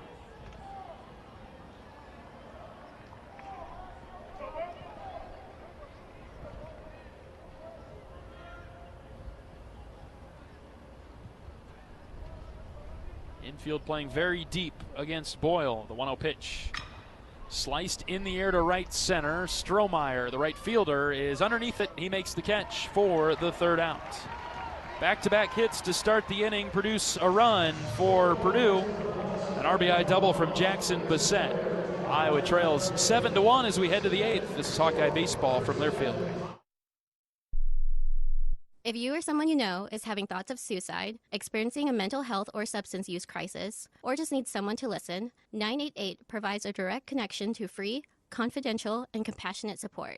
When you call, text, or chat 988, you'll be quickly connected to trained crisis counselors who will listen to your concerns, provide support, and connect you to additional resources if needed. There is hope. You are not alone. For 24/7 support, call or text 988 or chat 988lifeline.org. Cancer doesn't care. It doesn't care what you look like, how old you are, what you do, or where you live. We do. University of Iowa Healthcare is doing more to beat cancer than anyone in the state. From second opinions to life-saving treatments that happen here first. We lead the way in research, training, and care because we believe that UI Healthcare is here to make all of Iowa better. UI Healthcare, changing medicine, changing lives. Visit uihealthcare.org.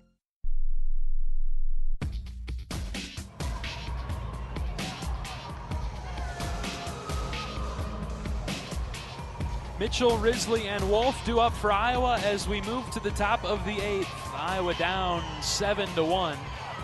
6 outs to work with.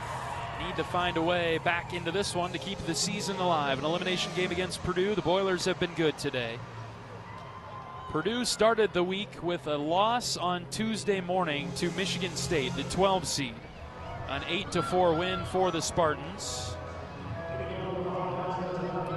Purdue, 9 a.m. yesterday, beat Illinois late 3-1 and stayed alive. Iowa opened things with a 10-6 victory over Illinois and then a 4-3 loss yesterday to Michigan State. And Purdue getting the better of Iowa this afternoon. 7-1 is the score in the 8th. Here's Gable Mitchell. He is 0 for 3 today in what could be his very last at bat as a Hawkeye.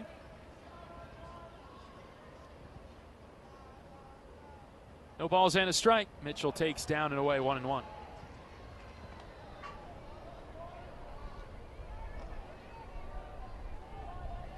Gable undoubtedly the leader of this team. Could make the case the past couple years.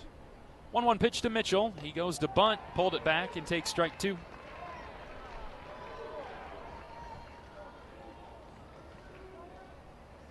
Gable's father, Brian, the head coach of City High in Iowa City. Gable's grandfather, Dan Gable. It's been a pleasure to cover him over the years. 1-2 delivery to Mitchell. Fly ball, left field, out of play, foul.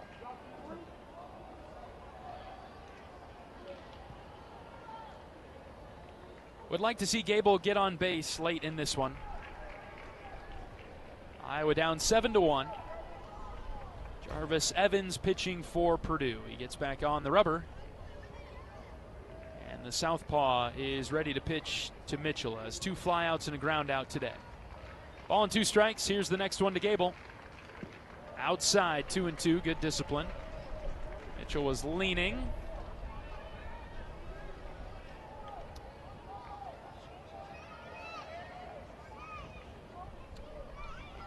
But he laid off. 2 balls and 2 strikes. Bases are clear. Top of the 8th inning, Iowa in trouble, down 7-1. Evans winds and fires the 2-2 pitch. Gable hits a ground ball right back to him. Evans fields it, underhand toss to first, retires Mitchell for out number 1 in the 8th.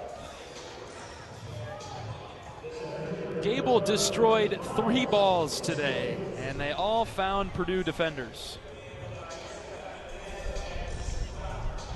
And unless there's a wild turn of events here, Gable will end the day 0 for 4. Miles Risley up now. 1 down in the Hawkeye 8th. Evans starts him with a strike at the knees.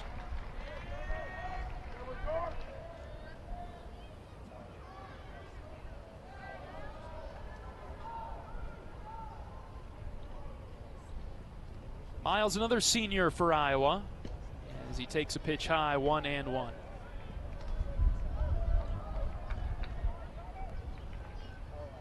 Center fielder from Johnston in the Des Moines area, transferred in from Kirkwood. He swings and misses 1-2. You get to this point of the season and you see the end of the road. You don't really see the end of the road when you're playing in March and April. You get to May and you especially get to Omaha and you see the end of the road. It makes it pretty tough. 1-2 to Risley, hits in the air to left. Anderson is there. Sharp line drive that's caught. 2 down. I think it makes it tough for the players, no doubt. Coaching staff as well, and makes it tough on the radio broadcaster too. Especially with the group of seniors that we've gotten to know so well over the years, that have carried this team with their leadership, their production, the way they've represented the program. A trio of them coming to the plate in this inning with Mitchell, Risley, and now Caleb Wolf. Wolfie takes strike 1. He's got 1 of Iowa's 4 hits today.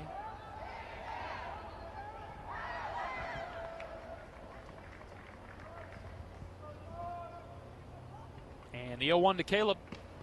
Up and in around the shoulders. He turns away, 1-1.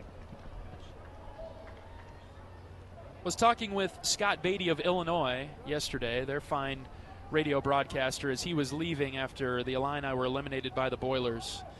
And he looked at me and he said, John, it just never gets easier, does it, when the seasons end? Wolf hits one in the air down the right field line, foul.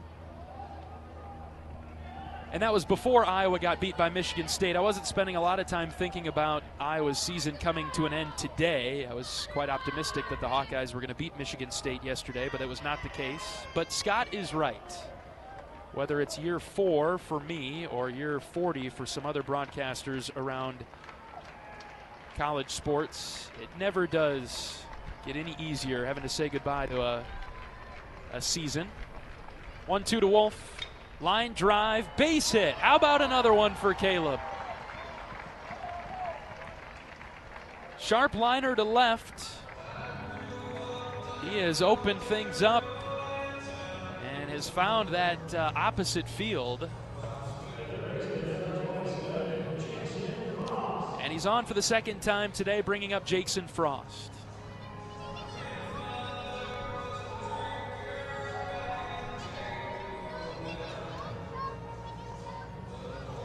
Jackson will be back next year for Iowa. And we've got to give some credit to John Evans, my broadcast partner. I don't remember exactly the series. Maybe Maryland at home. John joined me for the home games this year. Hopefully next season we get John back to full strength and he's allowed to travel with us again. Would love to have John back with me on the road. That's a discussion for probably the end of the broadcast today, but John gave Jackson a little bit of a pep talk before, I believe, the Maryland series, and that is when Frost turned it on. He's up now and taking a pitch low. That was in the middle of April. Iowa took 2 of 3 from Maryland that weekend. And since then, Frost has been the mainstay at third base and swinging a hot stick. He's been on twice today with 2 outs. 1-0 pitch on its way. Upstairs, 2-0.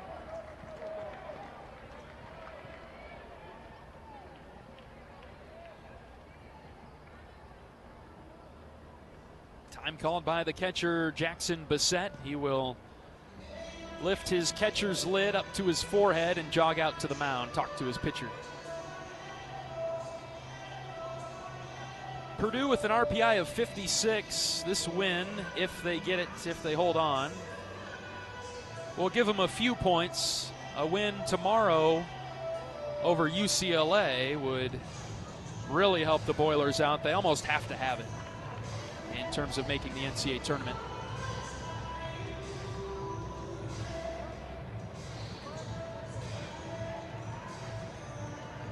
Iowa trying to find some late magic, very late. Top of the 8th, Purdue 7-1. 2 balls and no strikes on Frost. He has a base hit today, and the pitch down and in, ball 3.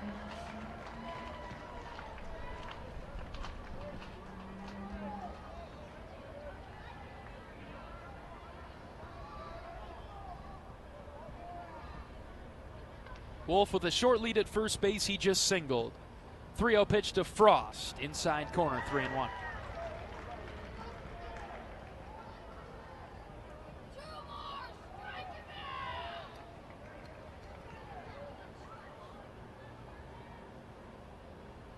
Left versus right matchup. The pitch to Frost, hit on the ground to short.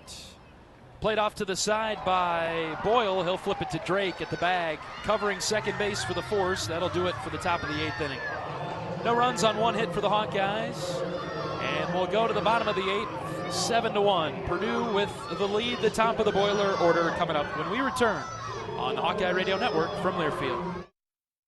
Can you think of anything that costs the same today as it did 10 years ago? There isn't much. That is, unless you're a Mid-American Energy customer. Thanks to all the renewable energy we're generating, our customers pay nearly the same rate for electricity today as they did back when we were all singing, "Call Me Maybe." And with Mid-American making even more investments in clean energy, you can count on enjoying those same affordable rates for the next decade. Now that's obsessively, relentlessly at your service. You're a Hawkeye. You named your dog Kinnick and your cat Herky. Your morning alarm is back in black. Yep, you're a Hawkeye. And now it pays to be a Hawkeye with a Hawkeye account from Community Choice Credit Union. Low fees and great perks, plus Iowa exclusives like your choice of a Hawkeye-powered Visa debit card, Iowa merchandise, and exclusive giveaways. You've spent more time at Finkbine than you have at your office, so we know you're a Hawkeye. Now make it pay with a Hawkeye account from Community Choice. Learn more at HawkeyeAccount.com.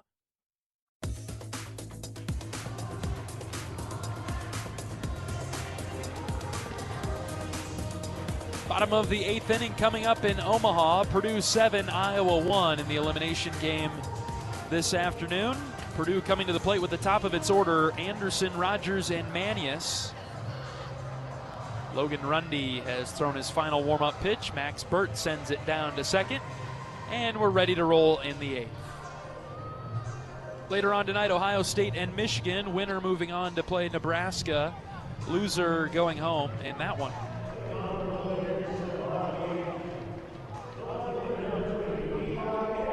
Eli Anderson is up. He is 0 for 4 today. Left-handed hitter.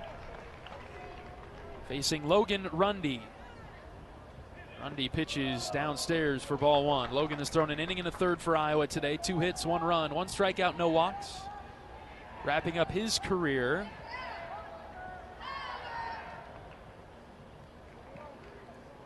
One-0 pitch is sliced in the air, foul ground, left side. Frost moving over near the tarp. Jackson can't track it down as it bounces foul and then into the stands.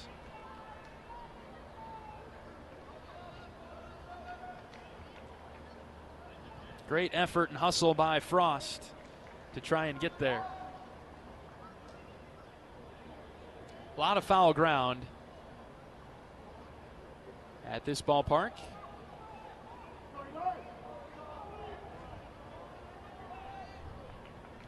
Ball and a strike on the speedy Eli Anderson, giving him a lot of room on the infield with everybody playing deep. He goes to bunt, third base side, foul. It's rolling back now towards the line, and the Hawkeyes wake up a little bit and touch it foul before it comes all the way back.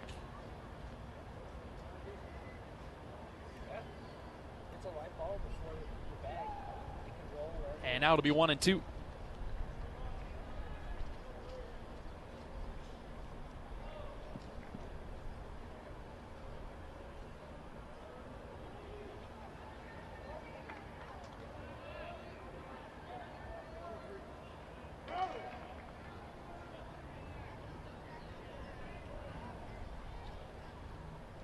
Logan operates from the windup. Here comes the 1-2 pitch. Tapped foul.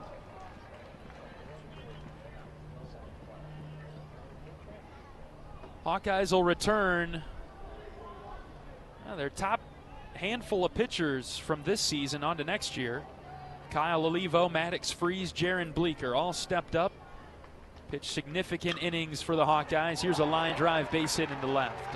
2-strike single for Anderson. He's on in the bottom of the 8th.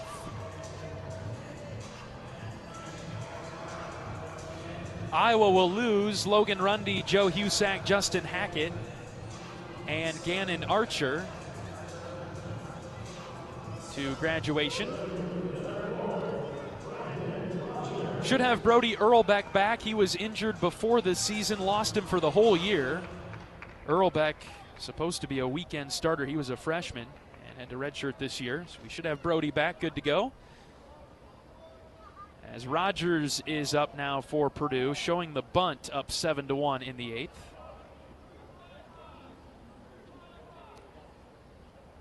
Runner at first and nobody out. But Olivo back, the redshirt freshman. Maddox Freeze. Jaron Bleeker, along with a couple freshmen, Cole Moore and Brolin Frost, who are very good for Iowa this year, will continue to get better. 1-0 pitch from Rundy, bunted foul. Rogers trying to bunt for a hit here. In a 7-1 ball game, bottom of the 8th.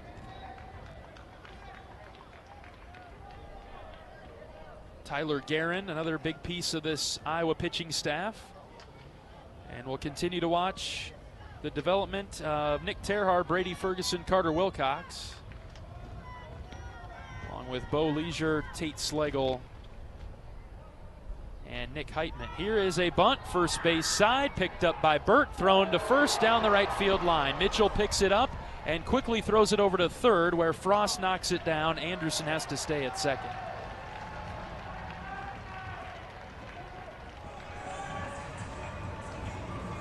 First and second for Purdue and nobody out.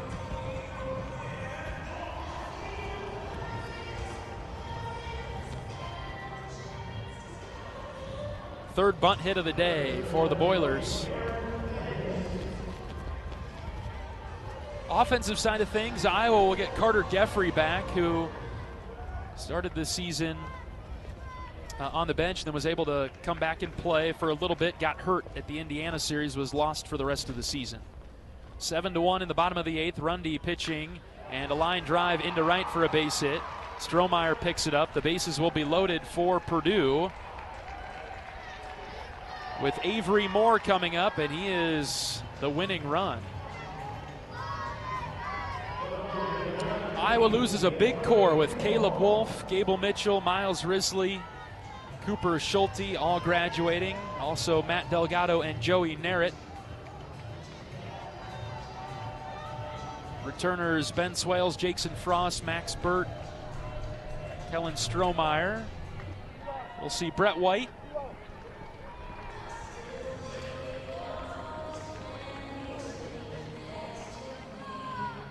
And Coach Heller is making a long walk to the mound here. He'll grab the ball from Logan Rundy.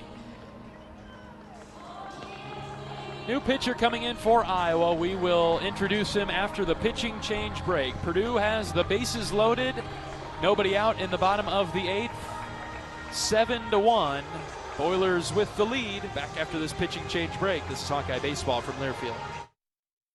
You asked for all the extreme internet performance at an all-in price, and we listen. Get 1 gig internet with a 2-year price lock and everything included. Unlimited data for non-stop streaming, powerful Wi-Fi for enhanced coverage, built-in online threat protection, and internet equipment. All for just $65 a month for 2 years. It's the extreme 1 gig internet deal you asked for. Call 844-4FASTER or visit extreme.com for details. Offer available to new customers only. Price doesn't include one-time charges, tax, and government fees.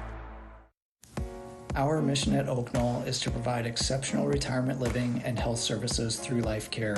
I'm Steve Rowe, CEO. We are a not-for-profit life plan community and have served the Iowa City area for 58 years. Oak Knoll is located near the University of Iowa hospitals and clinics, Kinnick Stadium, Carver Hawkeye Arena, Hancher Auditorium, and downtown Iowa City. Visit our website at oakknoll.com to learn more. We are a proud sponsor of Hawkeye Athletics. Go Hawks!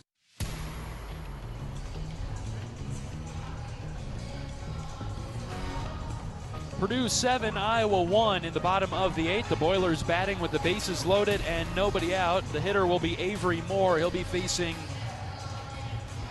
Gannon Archer, who is the new Iowa pitcher. Before we introduce Gannon, let's pause 10 seconds for station identification. 10-second station ID. This is Iowa Hawkeye Baseball.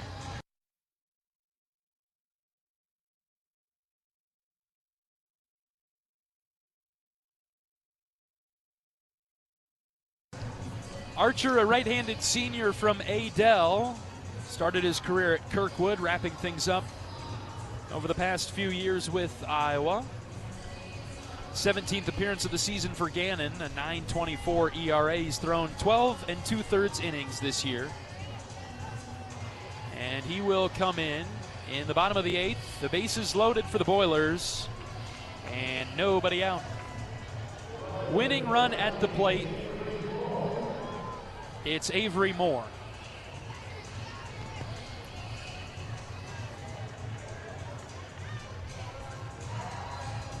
Iowa got the better of Purdue in the regular season, sweeping the Boilers, but the Boilermakers with the advantage in the tournament setting. 7-1 in the bottom of the 8th. Archer pitches an inside strike to Avery Moore. Good start for Gannon. Corners are in for Iowa, middle infield back.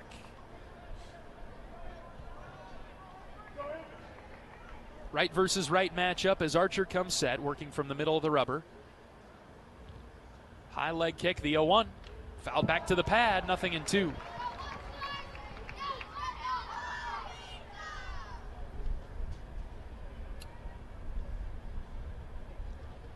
Three singles in the inning for Purdue. And it's loaded the bases for the Boilers. Archer's done a nice job to get ahead of Moore. No balls and 2 strikes. The pitch. Line drive off the foot of Anderson at third base. He was in foul ground. If he's in fair territory, he's out. That's why you take your lead at third to the left of the white line.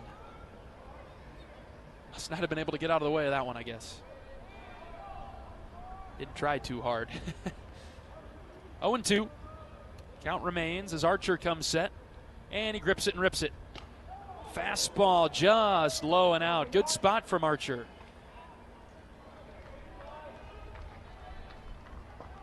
Off the plate enough to be called a ball, 1-2.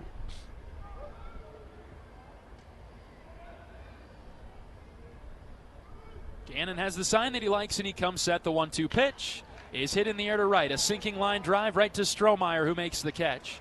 Tagging from third is Anderson. He comes home to score. It's 8-1.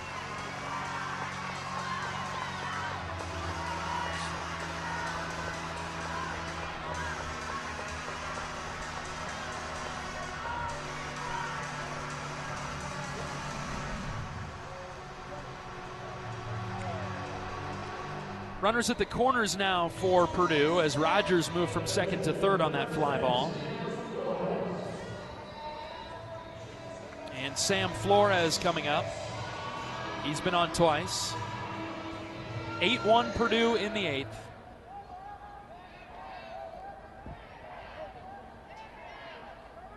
Archer goes from the stretch, and the pitch is called a ball. Like that spot from Archer, must have been just inside, or else Danny Jimenez blinked behind the plate.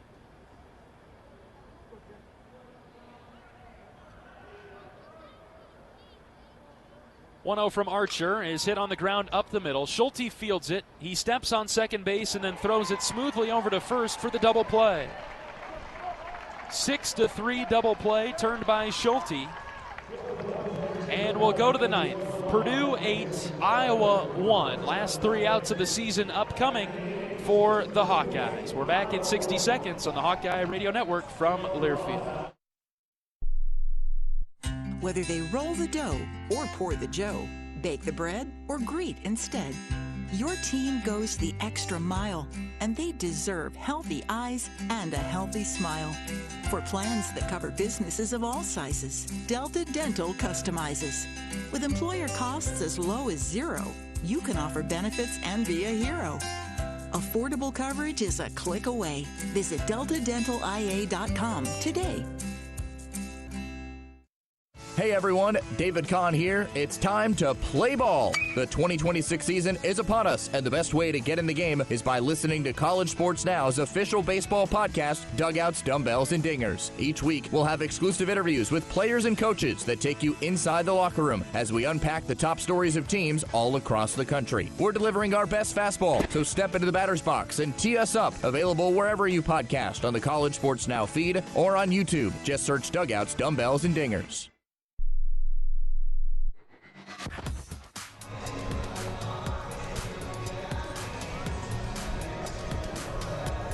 John Leo with you from the broadcast booth at Charles Schwab Field in Omaha. Top of the 9th inning coming up.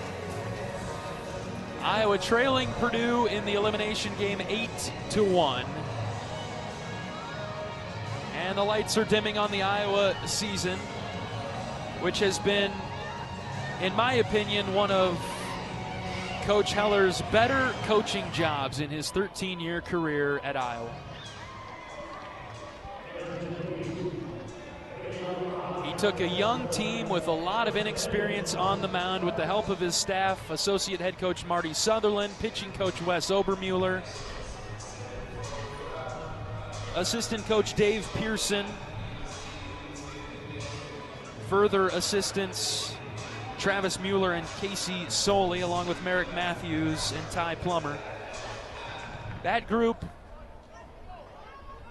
worked hard and did a nice job with this 2026 team. Here's Bryce Phelps getting an at-bat. He swings at the first pitch and grounds one to first base where he is retired. 3-1. Nice to see Bryce get an at-bat at the end of his career. Battled injury all season. And when I talked to him back in April, he was hoping that Coach Heller would give him one more at-bat. From Denver, Iowa, up in the northeast part of the state, up by my neck of the woods, actually. Got to know Bryce really well, spending his final season with Iowa. And I'm glad that Bryce got an at-bat here in the 9th. He grounds out, one away in the 9th for Iowa, down 8-1. Mitch Wood is up. Another senior we'll say goodbye to as he swings at the first pitch, sends one back towards the broadcast booth, over to the right, foul ball. But in my opinion, one of Coach Heller's better coaching jobs. As another 30-plus win season for Coach, he is 11 for 11 in 30-win seasons, which is a big deal. The only 2 years he didn't get to 30 were COVID-shortened years, so we're not going to count those.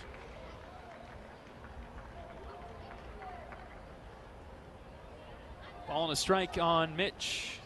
Iowa started the year on February 13th, a loss to Kansas State 15-6. Wins over Air Force and Northeastern after that. Went on a nice little run in the non-conference in the month of February. One of Iowa's best Februaries under Coach Heller. Finished 9-3. And the pitch to Wood, lined foul on the left field line.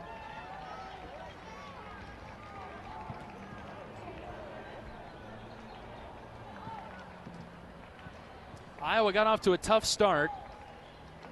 3-6 in the Big Ten. Turned it around in the month of April and made a really nice run, winning a few series down the stretch. 4 of the last 5, including 2 sweeps. Took 2 of 3 from Maryland. Swept Indiana in Bloomington. That was a fun weekend at the end of April. 2 of 3 against Illinois. Stumbled at Nebraska and then swept Purdue to wrap up the regular season to win 4 of 5 series down the stretch and get to the Big Ten tournament for yet another season.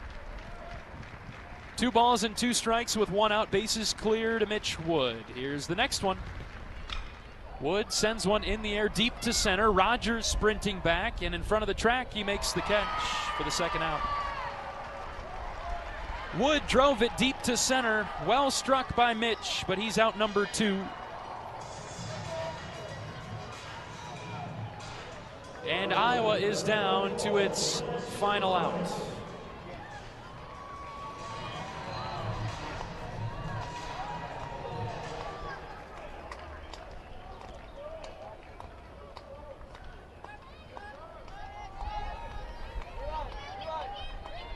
Last call for the Hawkeyes is Kellen Strohmeyer.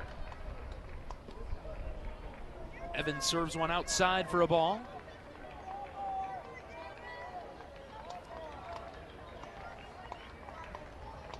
Left versus left matchup here.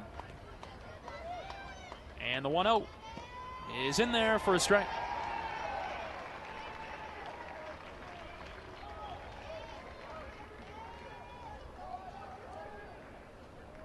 Strohmeyer has reached 3 times today. We'll see him back next season. 1-1 pitch. Kellen hits to the right side. Diving stop by the second baseman Drake. He throws it to first.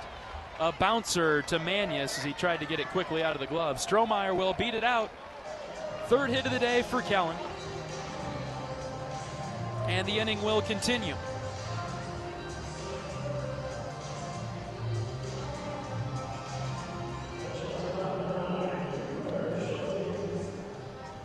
Here comes Cooper Schulte, Iowa's senior shortstop.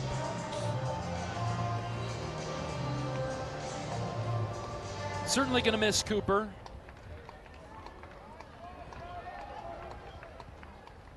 Developed into a good friend of mine over the years. First pitch to Schulte, downstairs for a ball.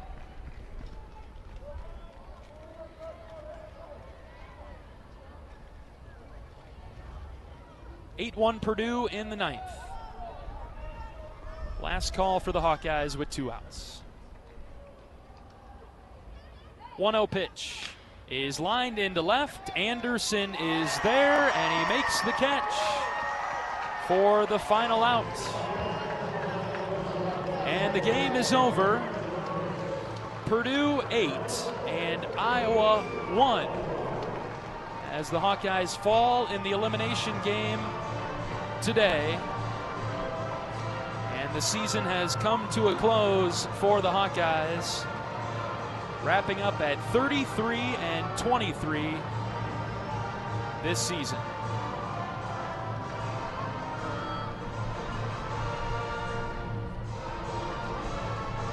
We'll take a break and be back after this with post-game coverage on the Hawkeye Radio Network from Learfield.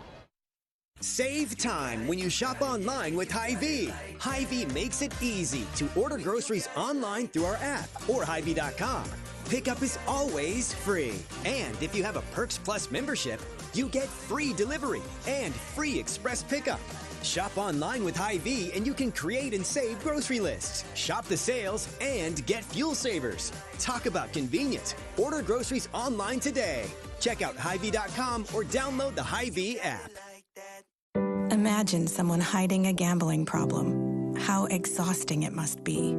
Seeing the losses pile up and feeling powerless to control it. Now imagine it's someone you love. Your spouse, your child, your friend. Talk to them to understand where they're coming from. Because anyone can have a gambling problem. They just need help getting their life back. Call 1-800-BETS-OFF to get help for them and you.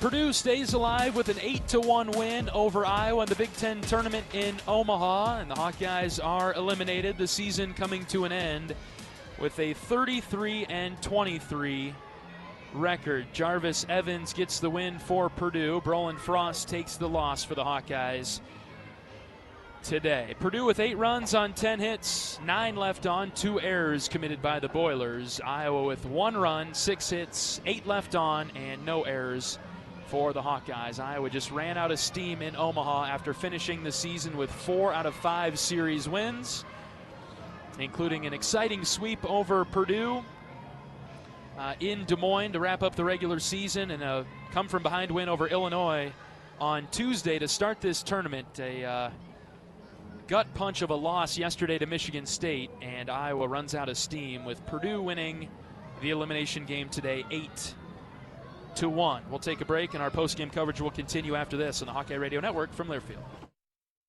Hey fans, I know you'd do anything for a win on game day and an ice-cold Bud Light. Because whether you're tailgating in the parking lot or parked on the couch, sitting on your lucky stool at the bar, or standing in the fan section all game long, the clean, crisp taste of Bud Light turns a win into a win-win. And there's nothing easier to enjoy than that. Bud Light. Easy to drink, easy to enjoy. Enjoy responsibly. Anheuser-Busch Bud Light Beer, St. Louis, Missouri.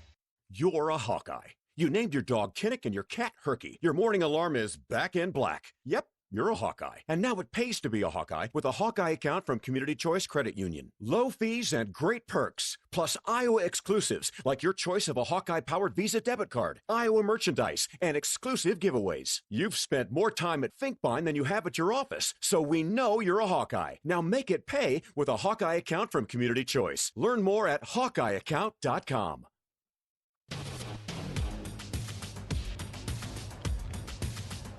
Purdue takes the win over Iowa today 8-1. The Boilers at 37-19 will move on to play UCLA tomorrow in the quarterfinals. Purdue the 5 seed against the top seed Bruins tomorrow.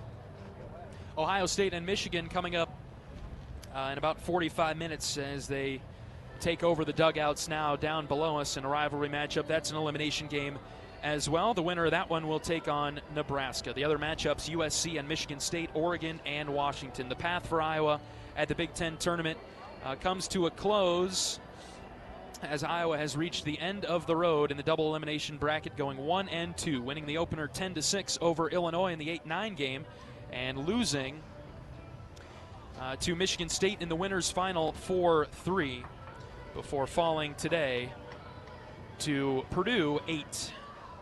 A quick look at the stats. We were all square, no score through 3. Iowa got on the board first with 1 in the 4th.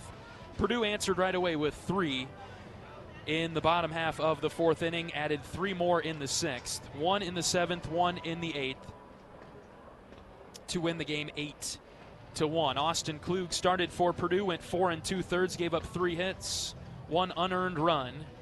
Had 1 walk and 2 strikeouts, facing 19 batters, throwing 74 pitches. Jarvis Evans was good out of the Purdue bullpen, throwing 4 1/3, giving up 3 hits, no runs, 1 walk, and 3 strikeouts. Cole Moore, the freshman, started for Iowa, did a nice job. 2 innings pitched for Cole, 1 hit, 1 walk, no runs, no strikeouts. Brolin Frost came in after that. He pitched an inning, gave up no hits, but he did have 2 walks that did come around to score, giving up 2 earned runs. Tyler Guerin followed out of the bullpen, 2 2/3 for TG, giving up 4 hits, 4 runs, 1 walk, and 2 strikeouts. Logan Rundy pitched an inning and a third, 5 hits, 2 runs, and 1 strikeout. Gannon Archer closed the game for Iowa. 1 inning for Gannon as he faced a couple of batters. 8-1, Purdue wins the game. We do have a couple of highlights, and I do think it's worth playing them. Let's hear them now.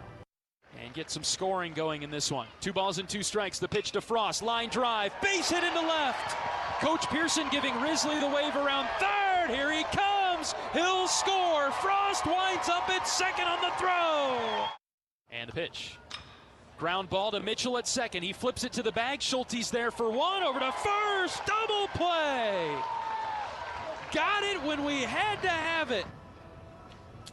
Couple of highlights there from today's game. Purdue wins it 8-1. We'll take our final post-game break, and we'll say goodbye when we come back on the Hawkeye Radio Network from Learfield. You asked for all the extreme internet performance at an all-in price, and we listened. Get 1 gig internet with a 2-year price lock and everything included. Unlimited data for non-stop streaming, powerful Wi-Fi for enhanced coverage, built-in online threat protection, and internet equipment. All for just $65 a month for 2 years. It's the extreme 1 gig internet deal you asked for. Call 844-4FASTER or visit extreme.com for details. Offer available to new customers only. Price doesn't include one-time charges, tax, and government fees. Hey fans, I know you'd do anything for a win on game day and an ice-cold Bud Light. Because whether you're tailgating in the parking lot or parked on the couch, sitting on your lucky stool at the bar, or standing in the fan section all game long, the clean, crisp taste of Bud Light turns a win into a win-win. And there's nothing easier to enjoy than that. Bud Light. Easy to drink, easy to enjoy. Enjoy responsibly. Anheuser-Busch Bud Light Beer, St. Louis, Missouri.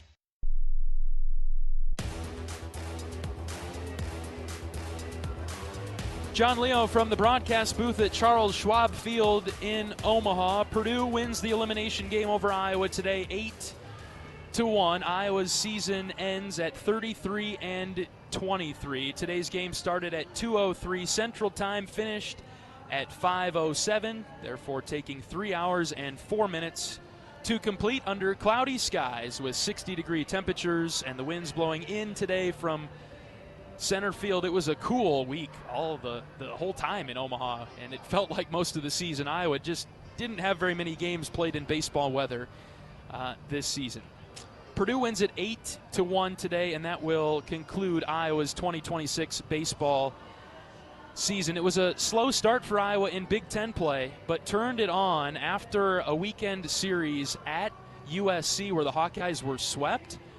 Iowa came home and took series from Maryland, winning 2 of 3 against the Terps, sweeping Indiana on the road, taking 2 of 3 from Illinois, stumbling a bit against Nebraska, and then sweeping Purdue into Des Moines to win 4 of the last 5 series and wind up in Omaha for yet another season. A great season considering the youth and inexperience on this Iowa baseball team. Another great coaching job by Coach Heller in his 13th season to get above the 30-win mark again, as he has in all of his seasons as the head coach of the Hawkeyes, with the exception of the 2 COVID-shortened years where we hardly played 30 games, let alone win 30. But congratulations to Coach Heller on another fine season. Looking forward to what will be year number 40 for him as a head coach of collegiate baseball. We'll look forward to that in 2027. Associate head coach Marty Sutherland not going to make it up today. He is going to talk with his